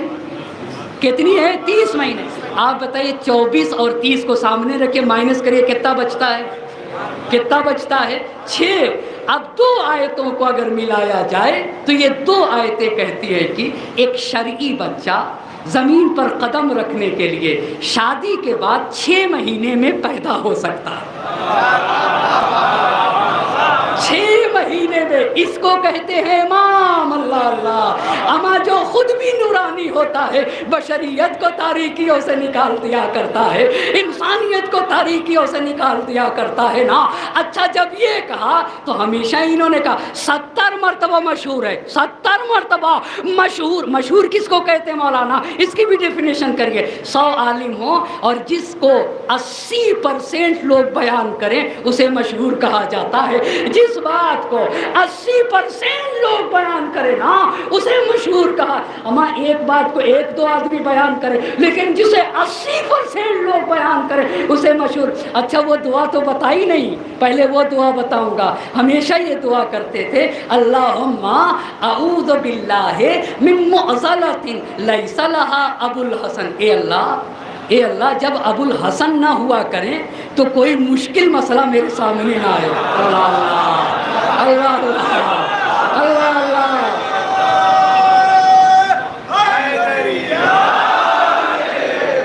اب کیسے رہنما؟ آپ کو انصاف سے بتاؤ، ایک بات بھی میں اپنی طرف سے نہیں پڑھتا ہوں، خدا شاہد ہے، ایک بات بھی۔ اما جب باتیں نہ ہوں تب انسان اپنی طرف سے پڑھے۔ ایک صلوات پڑھے بر محمد کہا کہ اعوذ باللہ، اعوذ متن بھی اسی لیے پڑھنا چاہوں گا، اعوذ باللہ من معضلۃ لیس لہا ابو الحسن۔ اے اللہ کوئی ایسا موقع نہ آنے پائے کہ سخت اور دشوار مسئلہ آ جائے اور ابو الحسن نہ ہو۔ اور کئی مرتبہ مشہور نے کہا، 70 مرتبہ کہا، لولا علی لہلک، اگر علی نہ ہوتے تو لہلک عمر ابن الخطاب ہلاک ہو جاتے۔ اور جب 2 آیتیں پڑھ کے قرآن کی تفسیر دلالت اشارہ کے ذریعے سے بیان کی تو یہ جملہ کہا، یہ جملہ کہا، حافظ گنجی نے اسے اپنی کتاب میں لکھا، یہ جملہ کہا، اللہم لا تبقنی لمعضلۃ لیس لہا ابن ابی طالب۔ یہاں ابن ابی طالب کے، اے اللہ مجھے زندہ نہ رکھنا کسی بھی ایسے مسئلے کے لیے اور کسی بھی ایسی مشکل کے لیے کہ مشکل تو آ جائے پر مشکل کو دور کرنے والا ابو طالب کا بیٹا نہ رہے۔ مشکل کو دور کرنے والا ابو طالب کا بیٹا نہ رہے، کسی بھی ایسی مشکل کے لیے مجھے زندہ نہ رکھنا۔ اما کیا جوش نے کہا ہے، یہ ذکر حسین کا صدقہ ہے، کیا جوش نے کہا ہے، خدا کے قسم حسین نے دین کا تحفظ کیا ہے نا۔ نازش نوع بشر فخر ابو جد حسین، اما جس پہ فاطمہ ناز کرے اسے حسین کہا جاتا ہے، جس پہ علی مرتضیٰ فخر کرے اسے حسین کہا جاتا ہے، جس پہ رسالت ناز کرے اسے حسین کہا جاتا، جس پہ مشیت الہی فخر کرے اسے حسین کہا جاتا ہے۔ نازش نوع بشر فخر ابو جد حسین، مفرد و مستند و اشرف و امجد تھے حسین۔ دنیا کعبے کو سجدہ کرتی ہے اور کعبہ اللہ، دنیا کعبے کو سجدہ کرتی ہے، سجدہ کرتا ہے جسے کعبہ، وہ معبد حسین، وہ معبد حسین، نقطۂ پختگی فکر محمد تھے حسین۔ اللہ اللہ، نازش نوع بشر فخر ابو جد حسین، مفرد و مستند و اشرف و امجد تھے حسین، سجدہ کرتا تھا جسے کعبہ، وہ معبد تھے حسین، نقطۂ پختگی فکر محمد تھے حسین۔ یہ نہ ہوتے، اللہ اللہ، اگر حسین نہ ہوتے تو یقین شک میں بدل جاتا، اگر حسین نہ ہوتے تو ایمان وہم میں بدل جاتا۔ اگر عزاداری کو ہم مستحب کہتے ہیں مگر کتنا مقدس مستحب ہے، جو نماز کو بچائے وہ عزائے سید الشہداء، جو توحید کا تحفظ کرے وہ عزائے سید الشہداء۔ اما مستحب رہ کے جو واجب کو بچا لے اسے عزائے حسین کہا جاتا ہے نا، اسے عزائے حسین کہا۔ یہاں سے اذان کا تحفظ ہوتا ہے، یہاں سے دین کا تحفظ ہوتا ہے، یہاں سے مذہب و شریعت کا تحفظ ہوتا ہے۔ یہ نہ ہوتے تو یقین سید گماں ہو جاتا، آخری شعلے پیغام دھواں ہو جاتا۔ ایک صلوات پڑھیں گے بر محمد اور آل محمد۔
بس دیکھا نادش نوع بشر فخر ابو جد تھے حسین، مفرد و مستند و اشرف و امجد تھے حسین، سجدہ کرتا تھا جسے کعبہ وہ معبد تھے حسین، نقطۂ پختگی فکر محمد تھے حسین، یہ نہ ہوتے تو یقین سید گماں ہو جاتا، آخری شعلہ پیغام دھواں ہو جاتا۔ بس آپ نے دیکھا دوسرے خلیفہ کا تقرر، دوسری بات یہ بتائی کہ ان کا نظام حکومت کیا تھا، اور تیسری بات کیا بتائی کہ امیر المومنین کا کردار کیا تھا۔ چوتھی بات بہت ساری باتیں آپ کے درمیان مجھے عرض کرنا ہے، دمشق کیسے فتح ہوا، اور آپ سے یہ بھی بتا چکا ہوں، بہت توجہ کریے گا۔ ایک حاکم سے ایک سید نے پوچھ لیا کہ یہ بتاؤ حسین کہاں قتل کیے گئے، تو اس نے کہا کربلا میں۔ کہا غلط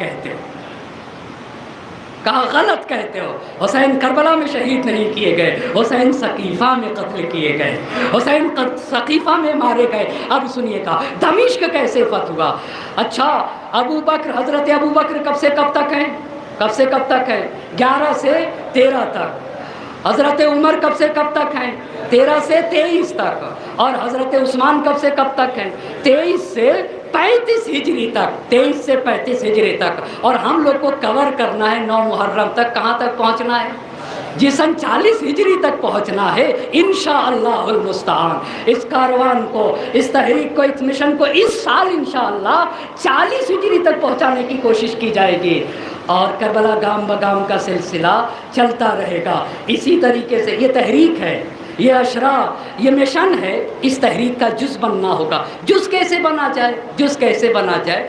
زیادہ سے زیادہ شریکوں۔ کامیاب مجلس کی ایک پہچان یہ ہوتی ہے، بہت توجہ کریے گا، ایک پہچان کامیاب مجلس کی ہوتی ہے کہ جب فرش عزا سے اٹھ کر جانے والا اپنے گھر پہ جائے، دسترخوان پہ بیٹھے، فیملی کے ساتھ بیٹھے، تو فرش عزا کی بات اگر دسترخوان پہ چھڑ جائے تو سمجھ لینا چاہیے مجلس کامیاب ہے، سمجھ لینا چاہیے کہ مجلس کامیاب ہے، جانے والا کچھ لے کے اٹھا ہے۔ دمشق کیسے فتح ہوا؟ بہت توجہ کرے گا میرا مجمع، اور جڑ رہا ہوں بالکل اپنی گفتگو سے۔ یہ چوتھی بات ہے، فتح کیسے دمشق ہوا۔ یہ بتائیے حاکم کون ہے؟ حضرت ابو بکر جا چکے، اب سن 14 ہجری شروع ہو رہا ہے۔ حاکم کون ہے؟ دوسرے خلیفہ حاکم ہے نا۔ اگر دمشق فتح ہوگا تو گورنر کون بنائے گا؟ آپ بتائیے، دمشق فتح ہوگا تو گورنر کون بنائے گا؟ جو حاکم ہوگا وہی گورنر بنائے گا۔ کیسے حسین ثقیفہ میں قتل کیے گئے، یہ تو بن گئے، جو حاکم ہوگا وہی گورنر بنائے گا۔ حضرت ابو بکر کے زمانے میں اسلام کا لشکر خالد بن ولید کی قیادت میں، اس نے جا کے پورے شہر دمشق کا محاصرہ کر لیا۔ کب؟ سن 13 ہجری، حضرت ابو بکر کے مرنے سے کچھ دن پہلے۔ اور اس لشکر کا کمانڈر کون تھا؟ خالد بن ولید کے لیے بارہا کہہ رہا ہوں، جس نے مالک بن نویرہ کو قتل کیا، وہ کہتے تھے کہ میں مسلمان ہوں، پر قتل کر دیا، ان کی شریک حیات کے ساتھ زنا کیا، مرتدوں کے کچھ اسیر کو لایا گیا تو انہیں زندہ آگ میں جلا دیا گیا۔ یہ ہیں ہم مضبوط تھے بدن کے لیکن کردار کے اچھے نہیں تھے، بڑے گندے کردار کے تھے، نہایت کثیف اور گندا جس کا کیریکٹر ہے نا، پھر طاقت سے صرف نہیں ہوتا ہے، تم کردار کے گندے ہو، تم کیریکٹر کے گندے ہو۔ امیر المومنین نے کہا ہے، امام حسین نے کربلا کی تحریک میں کہا، ہم گندوں کو اپنا بازو نہیں بناتے۔ یہ قرآن کی آیت ہے، یہ قرآن کی آیت ہے۔ ہم کثیف لوگوں کو اپنی تحریک کے لیے جز نہیں بناتے ہیں، جز نہیں بناتے۔ لشکر اسلام نے، اچھا اس نے زنا کیا تھا نا، تبھی پہلے خلیفہ نے کوئی سزا نہیں سنائی، کہاں لشکر اسلام نے محاصرہ کیا تو لشکر اسلام خالد بن ولید کی قیادت میں دمشق کا محاصرہ کیے ہوتے، اتنے میں حضرت ابو بکر دنیا سے چلے گئے، تو اب حاکم کون بنا؟ دوسرے خلیفہ بنے نا۔ تو انہوں نے کیا کیا کہ خالد بن ولید کو صرف انہوں نے، یہ بہت کہتے تھے کہ ان کو سنگسار ہونا چاہیے، خالد بن ولید نے زنا محسنہ کیا ہے، تو اب جب آپ حاکم بن گئے تو آپ کیوں نہیں سنگسار کر رہے؟ بھئی آپ اب تو حاکم بن گئے، اب آپ سنگسار کریے خالد بن ولید کو۔ کچھ بھی نہیں کیا صاحب، صرف دکھانے کے لیے کمانڈری سے ہٹا دیا، کہا کہ اب تم کمانڈر۔ اچھا پھر کس کو بنایا کمانڈر؟ ابو عبیدہ کو بنا دیا کمانڈر۔ لشکر اسلام کا کمانڈر کس کو بنایا گیا؟ ابو عبیدہ کون ہے؟ جو سقیفہ میں آگے آگے تھا۔ ابو عبیدہ کون ہے؟ حضرت عمر اور ابو عبیدہ، یہ دونوں آگے آگے تھے، انہی لوگوں نے پہلے بیعت کی ہے حضرت ابو بکر کے ہاتھوں پر۔ تو لشکر اسلام کا کمانڈر کس کو بنایا گیا؟ ابو عبیدہ کو بنا دیا گیا۔ اچھا جب ابو عبیدہ کو بنا دیا گیا تو سن 14 ہجری نیمہ ماہ رجب میں دمشق فتح ہو گیا۔ کب فتح ہوا ہے؟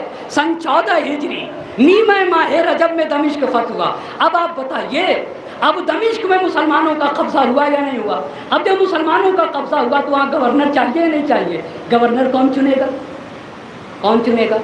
بھئی جو حاکم ہوگا، حاکم کون ہے؟ عمر ابن خطاب حاکم ہے نا۔ کہاں پہ بیٹھتے ہیں حکومت کے حاکم؟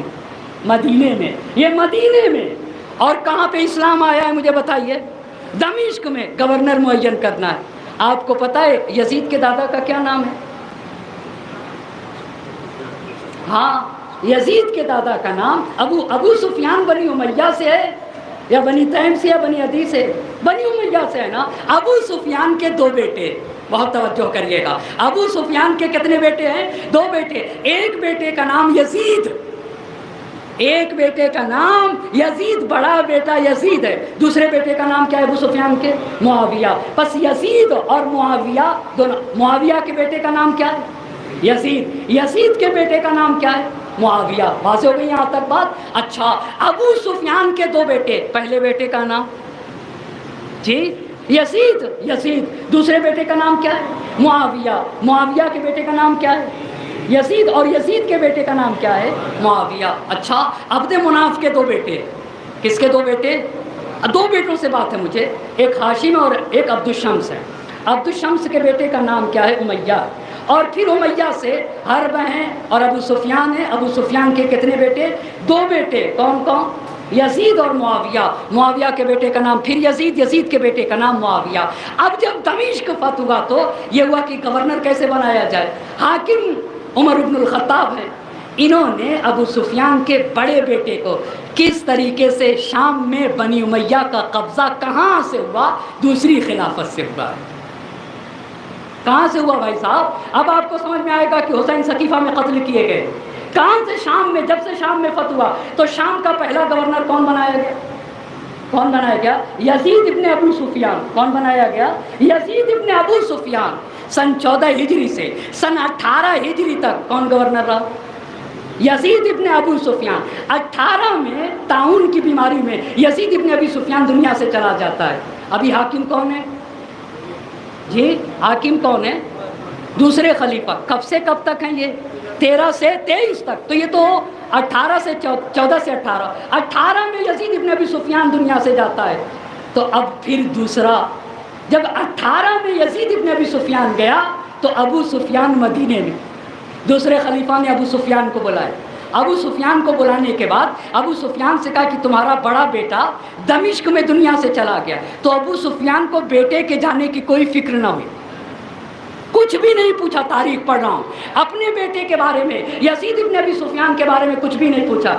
آپ کو جانتے کیا پوچھا انہوں نے؟ پوچھا یہ بتائیے دمشق کا گورنر کسے بنایا؟ کہ یہ بتائیے دمشق کا گورنر کسے بنایا؟ تو آپ کو پتہ ہے دوسرے خلیفہ نے کیا کہا؟ دوسرے خلیفہ نے کہا کہ آپ کے چھوٹے بیٹے معاویہ کو بنایا. آپ کے چھوٹے بیٹے کس کو بنایا ہے؟ معاویہ کو بنایا. معاویہ کب سے گورنر بن گئے جی؟ 18 سے. معاویہ بنی امیہ سے ہیں یا نہیں ہیں؟ بنی امیہ سے 18 سے بنے. تو دوسرے خلیفہ 23 تک رہے, تو 18 سے 23 تک بھی گورنر. اور جب تیسرے خلیفہ ہے, کب آئے تیسرے خلیفہ؟ 23 میں. تو تیسرے خلیفہ تو بنی امیہ سے ہیں. پہلے خلیفہ کس سے تھے؟ بنی تیم سے. دوسرے خلیفہ کس سے تھے؟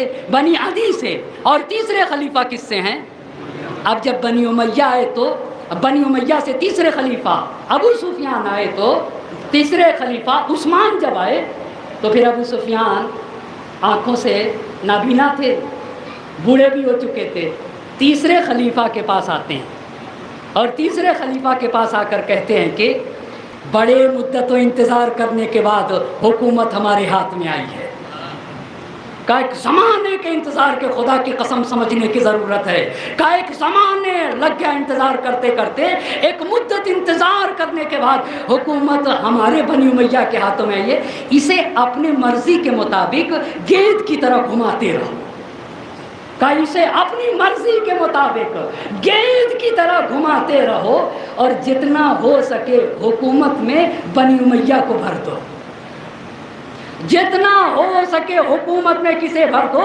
بنی امیہ. اور دیکھو جو کچھ ہے یہی دنیاوی سلطنت ہے. جو کچھ ہے یہی دنیاوی سلطنت ہے. رہی جنت اور جہنم کی بات, تو میں جنت اور جہنم کو تو کچھ سمجھتا ہی نہیں ہوں. جنت اور جہنم کو اچھا تو 23 سے پھر چلا, پھر معاویہ 18 سے بنے 23 سے.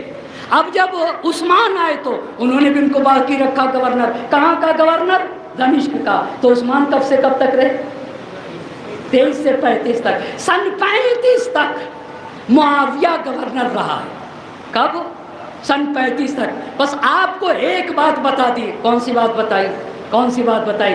دمشق کب فتح ہوا؟ کب فتح ہوا ہے دمشق؟ رجب سن 14 ہجری میں. اچھا تو وہاں کا گورنر کسے بنایا گیا؟ یزید ابن ابی سفیان کو. وہ 18 میں دنیا سے گیا. ان کے جانے کے بعد سن 18 ہجری میں کسے گورنر بنایا گیا؟ معاویہ ابن ابی سفیان کو. کس نے بنایا؟ دوسرے خلیفہ نے. کب تک رہا؟ کب تک؟ سن 35. آپ ذرا بتائیے 18 اور 35 سے کتنے سال ہو گئے؟ کتنے سال ہو گئے؟ 17 سال ہو گئے نا. امیر المومنین علی علیہ السلام نے کتنے سال حکومت کی ہے؟ 5 سال کے قریب.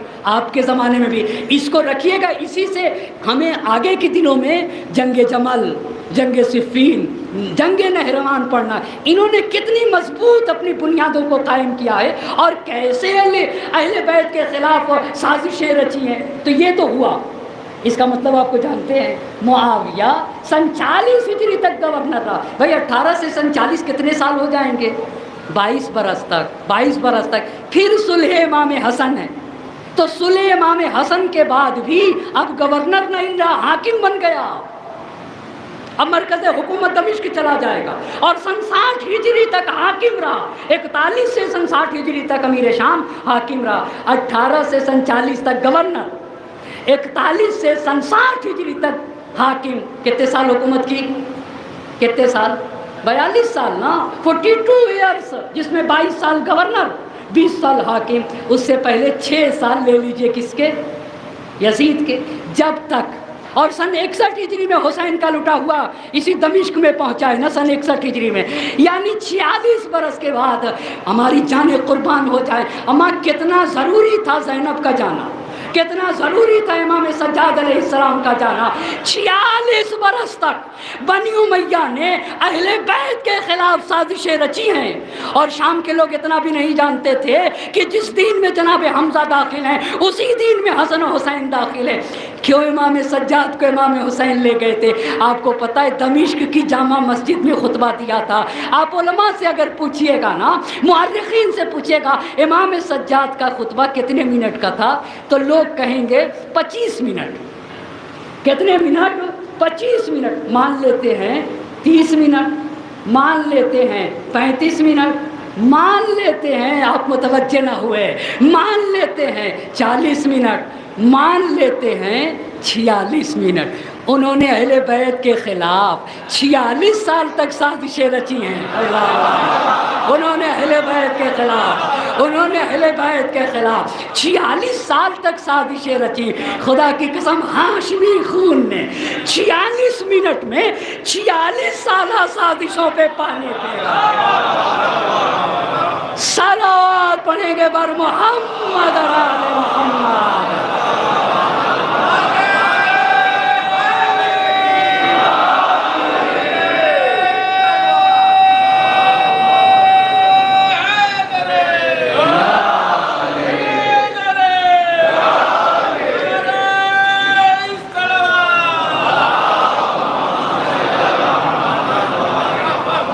دیکھا ہے، اس لیے جانا ضروری تھا. تھے جب تک کہ خون جگر جگر است. کتنی پیاری مثال ہے خدا کے قسم. جگر جگر است، جگر جگر است، دیگر دیگر است. اپنا اپنا ہوتا ہے، پرایا پرایا ہوتا ہے، خون خون ہوتا ہے، پسینہ پسینہ ہوتا ہے. بہت توجہ کرنے کی ضرورت. خون تو خون ہے، خون تو خون ہے. اللہ اللہ، خون تو خون ہے، ٹپکے گا تو جم جائے گا. اس کو ہم لوگوں نے بدل دیا ہے. میں اور ایک میرے دوست ہیں، انہوں نے کہا کہ بھائی عقیل ایسے اس کو نہ پڑھو. میں نے کہا کیسے پڑھا جائے؟ کہا اس کو تھوڑا سا بدلنا ہوگا. بڑی اچھی فکر کے مالک ہمارے دوست ہیں. کہا ایسے نہ پڑھو، خون تو ہمارا خون جب ٹپکتا ہے تو جم جاتا ہے. اور کہیں سید الشہداء کا خون ہو، حضرت ابا عبداللہ الحسین کا خون ہو، سید سالار شہیدان کربلا کا خون ہو، اور کہیں ہاشمی خون ہو، کہیں نبوی خون ہو، کہیں علوی خون ہو، کہیں فاطمی خون ہو، تو اس خون کی کیا تاثیر ہوگی؟ خون تو خون ہے، ٹپکے گا تو جم جائے گا. ہم لوگ نے بدل دیا. خون تو خون ہے، ٹپکے گا تو رنگ لائے گا. اللہ اللہ، خون تو خون ہے، ٹپکے گا تو رنگ لائے گا. بہت بڑے تھنکر ہیں، بہت بڑے رائٹر ہیں. آیت اللہ ابراہیم آیتی رحمت اللہ علیہ نے کہا دنیا کے حکمراں جب کوئی میسج لکھتے ہیں تو پتھر کی تختی پہ لکھتے ہیں. بہت توجہ کریے گا، پتھر کی تختی پہ لکھتے ہیں.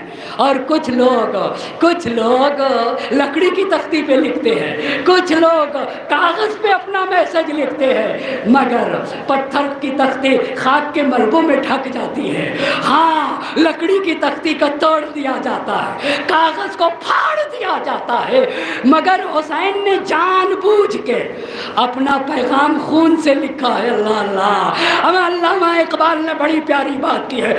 نقش اللہ بر صحرا نوشت، اللہ اللہ، تیغ لا جو عزمیاں بیروں کشید. یزید اور حسین میں ایک عجیب مناظرہ تھا. وہ مناظرہ کیا تھا؟ بات کیا تھی؟ اصل مسئلہ کیا تھا؟ یزید کہتا تھا کہ طاقت حق ہے. بہت توجہ کرنے کی ضرورت ہے. فوج حق ہے، قوت حق ہے، طاقت حق ہے. حسین کہتے تھے کہ نہیں، حق میں طاقت ہے. لا لا، پھر سے جملہ کہنا چاہوں گا، طاقت حق نہیں ہے، حق ہی طاقت ہے، اور حق میں طاقت ہے. اور یہی کا لا الہ الا اللہ، لا الہ. حسین نے کہہ کے بتایا کہ کوئی طاقت نہیں، طاقت تو خدا وحدہ لا شریک کی طاقت ہے. اسی لیے میرے امام نے کہا اللہم انی، اما صبح و شام جس دعا کو پڑھتے تھے حسین، وہ اسی عطا ابراہیم آیتی رحمت اللہ علیہ پہ، اللہم انی اسلمت نفسی لیک، اے میرے اللہ میرا وجود تیرے حوالے، وجہت وجہی لیک، میں اپنا رخ تیری طرف کیے ہوئے ہوں، وفوضت امری لیک، اے میرے اللہ میں مکمل اپنے کو تیرے سے پرد کیے ہوئے ہوں. ارے یہی تو حسین نے دعائے عرفہ میں کہا تھا، اے میرے اللہ. اس نے پایا کیا؟ جس نے تجھے کھو دیا، اور اس نے کھویا کیا؟ جس نے تجھے پا لیا. میں نے اپنا وجود، آپ کو پتا ہے، آپ کو پتا، یہ بتائیے پانی کا ایک قطرہ، سمندر کا ایک قطرہ، اگر سمندر سمندر سے نکال کے ریتیلی زمین پہ ڈال دیا جائے تو باقی رہے گا، یا ریتیلی زمین اسے فنا کر دے گی، فنا کر دے گی۔ لیکن اگر سمندر کا وہی قطرہ سمندر میں ڈال دیا جائے تو یہ بتائیے باقی رہے گا یا نہیں رہے گا؟ قطرہ بن کے باقی رہے گا یا سمندر بن کے؟ جی قطرہ بن کے باقی رہے گا یا سمندر بن کے باقی رہے گا؟ قطرہ بن کے باقی نہیں رہے گا، سمندر بن کے باقی رہے گا۔ خدا حسین نے اپنے وجود کو خدا کے لافانی، خدا کے لامحدود وجود سے متصل کر دیا۔ جب تک زمین باقی ہے، جب تک زمان باقی ہے، جب تک مکان باقی ہے، جب تک نام خدا باقی ہے، نام حسین باقی رہے گا، ذکر حسین باقی رہے گا، یاد حسین باقی رہے گے، فرش حسین باقی رہے گا۔ تو حسین نے تختی پہ نہ لکھا، نہ پتھر کی تختی پہ، نہ ہی لکڑی کی تختی پہ، نہ ہی کاغذ پہ، اور پیغام لکھا ہے حسین نے تو خون سے لکھا۔ تو ابراہیم آیتی صاحب آپ یہ بتائیے حسین نے اپنا پیغام کہاں لکھا؟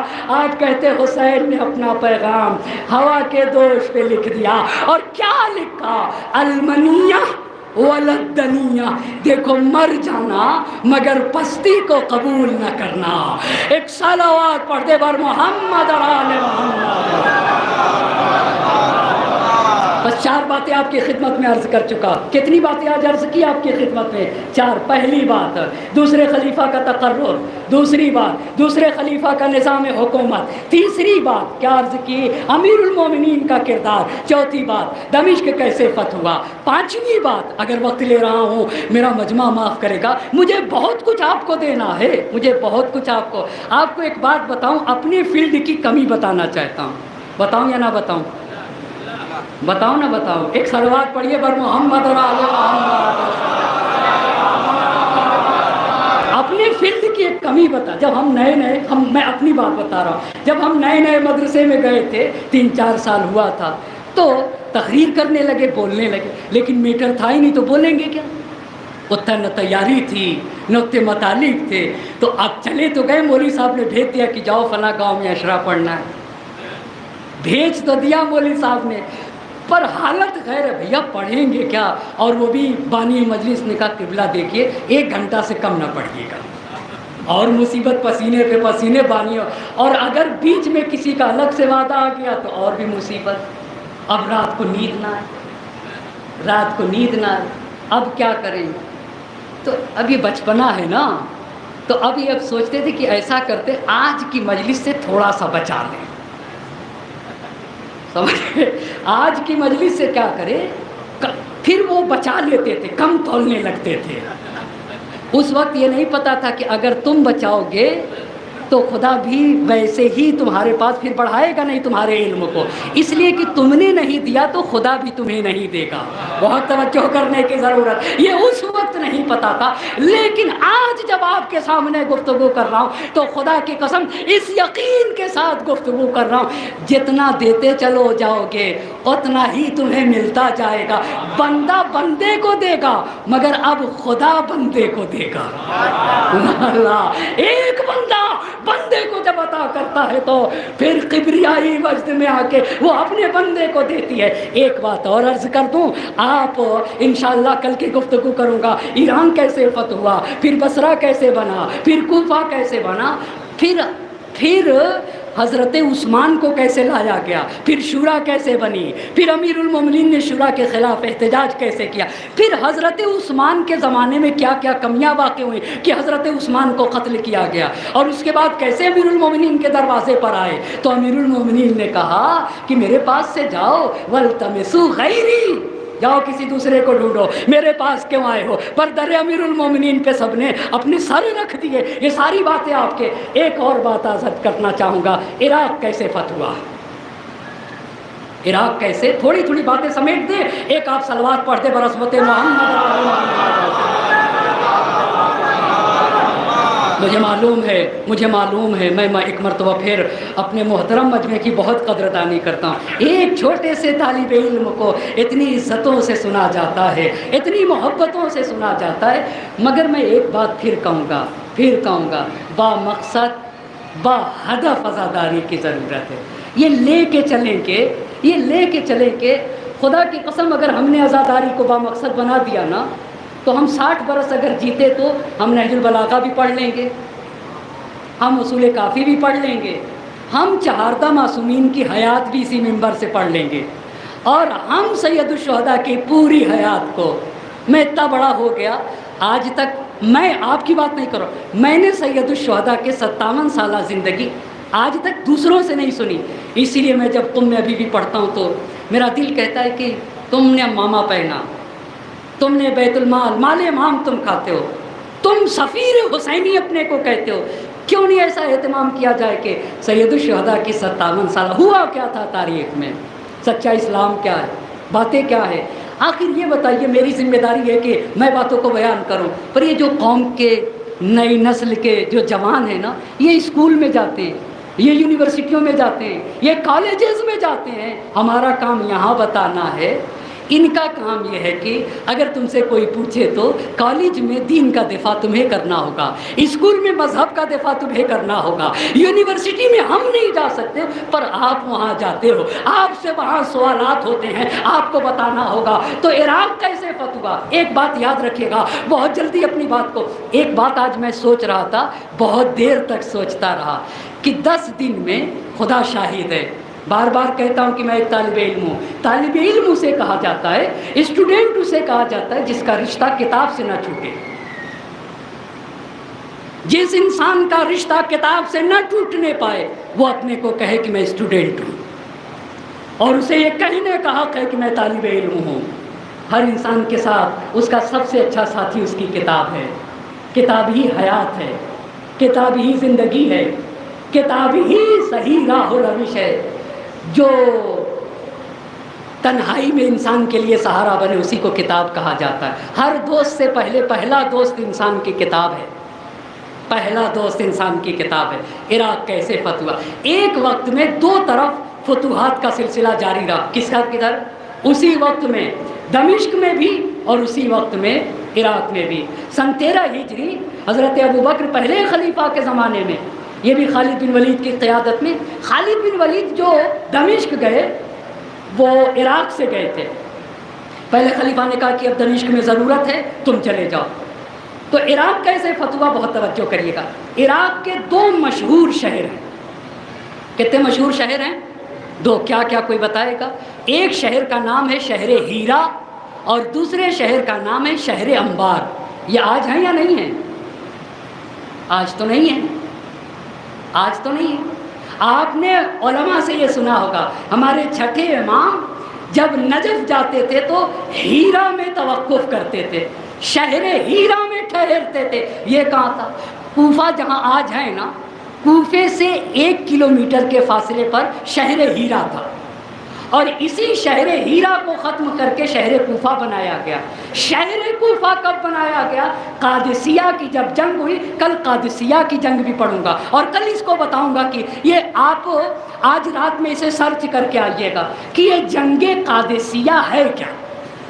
آج تو آسان ہے نا، میں جو کچھ بھی بول رہا ہوں آپ سرچ کر لیجئے، پر کل سرچ کر کے آئیے گا، کل ہم اور آپ قادسیہ سے اپنے مسئلے کو آگے بڑھائیں گے۔ عراق کے کتنے شہر تھے؟ 2 شہر تھے، کیا کیا؟ ایک شہر ہیرا اور دوسرا شہر کون ہے؟ شہر انبار۔ انبار کیوں کہا جاتا تھا؟ ایک بات یاد رکھیے گا، یہ جو سیریا تھا، یہ جو لبنان ہے، یہ جو فلسطین ہے، یہ جو اردن ہے نا، یہ سارے شہر روم کے انڈر میں تھے۔ یہ کس کے انڈر میں تھے؟ روم کے انڈر میں۔ اور اس وقت کا عراق ایران کے انڈر میں تھا۔ کون سا عراق؟ جس وقت کی بات کریں۔ اور 2 بڑی بڑی طاقتیں تھیں، ایک روم کی طاقت اور ایک ایران کی طاقت۔ تو فلسطین، لبنان، اردن، حمص، قنیسرین، یہ سب کس کے انڈر میں آتے تھے؟ یہ جو شامات کے علاقے تھے روم کے اندر میں آتے تھے۔ اور ہیرا اور انبار کس کے اندر میں آتے تھے؟ انڈر میں، جی ایران کے انڈر میں آتے تھے۔ ایران کی انباری تھی، انبار خانہ تھا شہر انبار، اسی لیے اس کو انبار کہتے تھے۔ سامان وسائل رکھے جاتے تھے اس شہر میں، اسی لیے اس کو شہر انبار کہا جاتا تھا۔ اب بات جب اتنی واضح ہو گئی تو ہجرت کے 13ویں برس محرم کے مہینے میں، بالکل ابتدائے محرم میں، ابھی حضرت ابوبکر زندہ تھے کہ یہ لشکر گیا اسلام کا، تو سب سے پہلے شہر ہیرا کو فتح کیا۔ بالکل شروع میں کس کو فتح کر لیا گیا؟ شہر ہیرا کو فتح کیا ہے خالد بن ولید نے، جو وہاں کا بادشاہ تھا۔ شہر ہیرا لخمی بادشاہوں کا مرکز تھا، لہذا جب اس پہ حملہ کیا گیا تو وہاں کے بادشاہ سے 90,000 درہم پہ صلح ہو گئی اور یہ شہر مسلمانوں کے قبضے میں آ گیا۔ شہر ہیرا کے بعد جو شہر مسلمانوں کے قبضے میں آیا وہ شہر انبار ہے۔ ایسا کیوں کیا گیا؟ ایسا کیوں کیا گیا؟ اس لیے کہ بکر بن وائل کا ایک سردار تھا، اس کو کہا جاتا ہے مثنی بن حارثہ شیبانی۔ اس نے حضرت ابو بکر کو یہ مشورہ دیا تھا کہ ایران کو اگر فتح کرنا ہے تو پہلے عراق کو فتح کریے، اور عراق کو فتح کرنے کے بعد ایران کو فتح کرنے میں آسانی ہو جائے گی۔ بس آپ نے دیکھا دمشق اور عراق، خالد بن ولید تو عراق سے چلے گئے تھے، عراق کی اور فتح کو جس نے آگے بڑھایا یہی عراقی تھا جو مثنی بن حارثہ شیبانی ہے۔ اس طریقے سے عراق کے 2 شہر فتح ہوئے اور پھر فتح کا سلسلہ آگے بڑھتا رہا۔ مثنی بن حارثہ شیبانی نے ہیرا سے لے کر بابل تک فتح کا سلسلہ جاری رکھا۔ بس عزیزان محترم، آج کی اتنی گفتگو انشاءاللہ ایک مرتبہ پھر گزارش کروں گا، مجلس لمبی پڑھ رہا ہوں مگر پھر کہوں گا کہ 1 سال تیاری کر کے، 1 سال ایک عالم تیاری کرے اور 1 سال کی تیاری کو 10 دن میں اگر پیش کر دے تو وہ عالم کامیاب ہے۔ اور یہی اسی لیے میں اس عشرے کو تحریک کا نام دے رہا ہوں۔ یہ تحریک ہے، یہ مشن 1 سال تیاری کرے اور 1 سال کی ریسرچ اور تحقیق کو کتنے دنوں میں پیش کیا جائے؟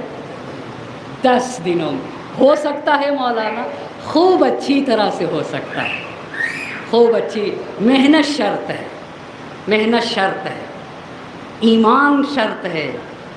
کس فرش ازا پر ہم اور آپ بیٹھے ہیں؟ کیا اگر حسین نے خون دیا ہے تو ہم اتنا نہیں دے سکتے؟ میں سوچ رہا تھا کہ گزشتہ زمانے میں لوگ کہتے تھے 3 گھنٹے کی مجلس ہوتی تھی، 4 گھنٹے کی 2 گھنٹہ خطیب پڑھتے تھے، پھر اترتے تھے، 1 کپ چائے پیتے تھے، لوگ بھی چائے پیتے تھے، پھر دوبارہ خطیب منبر پر آتے تھے۔ تو کیا یہ ہم نہیں کر سکتے ہیں؟ آپ سے میں پوچھنا چاہتا ہوں، آپ سے پوچھیں کیا 10 دن یہ نہیں کر سکتے کہ اور ایک ایسا بھی سلسلہ سوچا جائے اور 3 گھنٹے کا اہتمام ہو، بیچ میں 5 منٹ کا وقفہ ہو، 1 کپ چائے ہو؟ اسی کو تو تحریک کہتے ہیں۔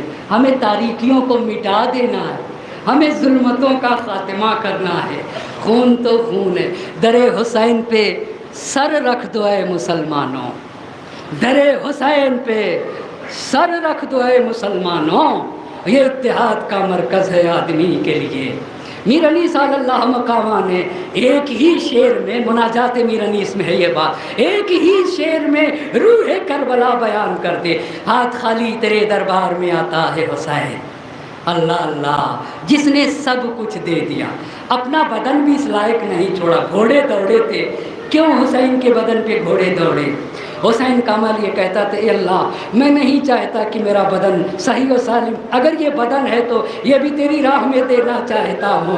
ہاتھ خالی تیرے دربار میں آتا ہے حسین، کوئی تحفہ تیرے لائق نہیں پاتا ہے حسین۔ روح حسینی، عظمت حسینی پہ میری جان قربان ہو جائے۔ خدا کی قسم، شب عاشور ایک صحابی مسلم ابن اوسجا ہے اور ایک صحابی سعید ہے نا۔ شب عاشور مسلم ابن اوسجا نے یہ کہا تھا، اے آقا اگر مجھے قتل کیا جائے، پھر مجھے جلا دیا جائے، پھر میرے خاک کو ہوا میں اڑا دیا جائے اور پھر مجھے زندہ کیا جائے اور 70 مرتبہ میرے ساتھ ایسا کیا جائے، تب بھی میں آپ کے راہ میں اپنی جان قربان کر دوں گا۔ اور یہی ہوا جو مسلم ابن اوسجا نے کہا تھا نا، روز عاشورہ یہی کیا۔ پہلے حملے میں مسلم ابن اوسجا شہید ہوئے، جب شہید ہوئے تو رمق جہاں باقی تھی۔ حسین جب مسلم ابن اوسجا کے سرانے پہنچے، حبیب ابن مظاہر ساتھ ساتھ تھے۔ ایک مرتبہ آخری سانس لے رہے تھے مسلم ابن اوسجا، حبیب نے مسلم سے کہا، اے مسلم اگر مجھے پتا ہوتا کہ میں زیادہ دیر تک زندہ رہنے والا ہوں تو میں تم سے کہتا کچھ وصیت کرو، مگر میں تم سے ملحق ہونے والا ہوں۔ مگر ہائے رے مسلم ابن اوسجا، جان نکل رہے تھے، مقتل کے الفاظ ہے، اپنے ہاتھ سے اشار بیدہ الی الحسین، روح نکل رہی تھی مسلم بن اوسجا کے، اور حبیب ابن مظاہر کو حسین کی طرف اشارہ کر کے کہا اسی کا بہذا الرجل، اے حبیب حسین پہ اپنی جان قربان کر دینا، میں حسین کے سلسلے میں وصیت کرتا ہوں۔ یہ مسلم کا کردار ہے، مگر سعید کا کیا کردار؟ جب حسین نے زمین کربلا پہ اللہ اکبر کہا نا، ارے سعید آگے آگے اپنے امام کی حفاظت کرنے لگے۔ خدا کی قسم ایک تیر چبھ جائے تو تکلیف، ایک سوئی چبھے تو تکلیف ہوتی ہے، مگر وقت کا امام نماز پڑھ رہا تھا اور سعید کبھی دائنے بڑھتے تھے کبھی بائیں بڑھتے تھے، آتے ہوئے تیر کو اپنے سینے پہ سعید لیتے تھے، اور جب تیروں سے بدن چھننے سعید ٹھہر نہ سکے، ایک مرتبہ اجرکم اللہ، اجرکم اللہ، اللہ کسی غم میں نہ رلا۔ ارے سعید زمین پر آئے، زمین پر آنا تھا، فرزند رسول کی طرف رک کر کے فرمایا اب بیتو یا ابن رسول اللہ بیادے، اے آقا اتنا بتا دیجئے شب عاشور جو وعدہ کیا تھا اسے پورا کیا یا نہیں کیا؟ حسین نے کہا سعید انت معی فی الجنہ، جنت میں میرے آگے آگے ہو گئے۔ ارے یہ تو اصحاب کی وفات ہے، مگر حسین نے بھی کیا اپنے ساتھیوں کو نوازا۔ عصر عاشور کا وقت تھا، حسین کے اصحاب تھے، گلا کٹائے ہوئے سو رہے تھے، اور حسین نے کہا یا مسلم ابن عقیل، یا علی ابن عروہ، یا حبیب ابن مظاہر، قوموا عن نوبتکم ایھا الکرام، اے میرے ساتھیوں اٹھو اٹھو، اپنی گہری نیند سے اٹھو۔ ارے تم کیوں سو رہے ہو؟ تمہارا امام بلا رہا ہے۔ اتنا کہنا تھا، ایک مرتبہ حسین نے کہا نہیں نہیں، اے حبیب سو جا، اے مسلم سو جا، اے سعید سو جا، مجھے پتا ہے اگر تم زندہ ہوتے تمہارا امام تنہا نہ ہوتا۔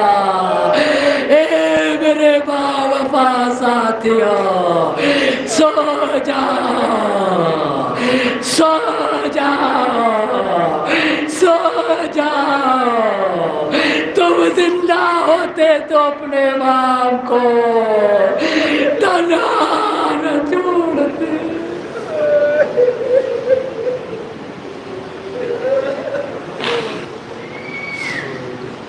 وَسَيَعْلَمُ الَّذِينَ ظَلَمُوا أَيَّ مُنقَلَبٍ يَنقَلِبُونَ إِنَّا لِلَّهِ وَإِنَّا إِلَيْهِ رَاجِعُونَ۔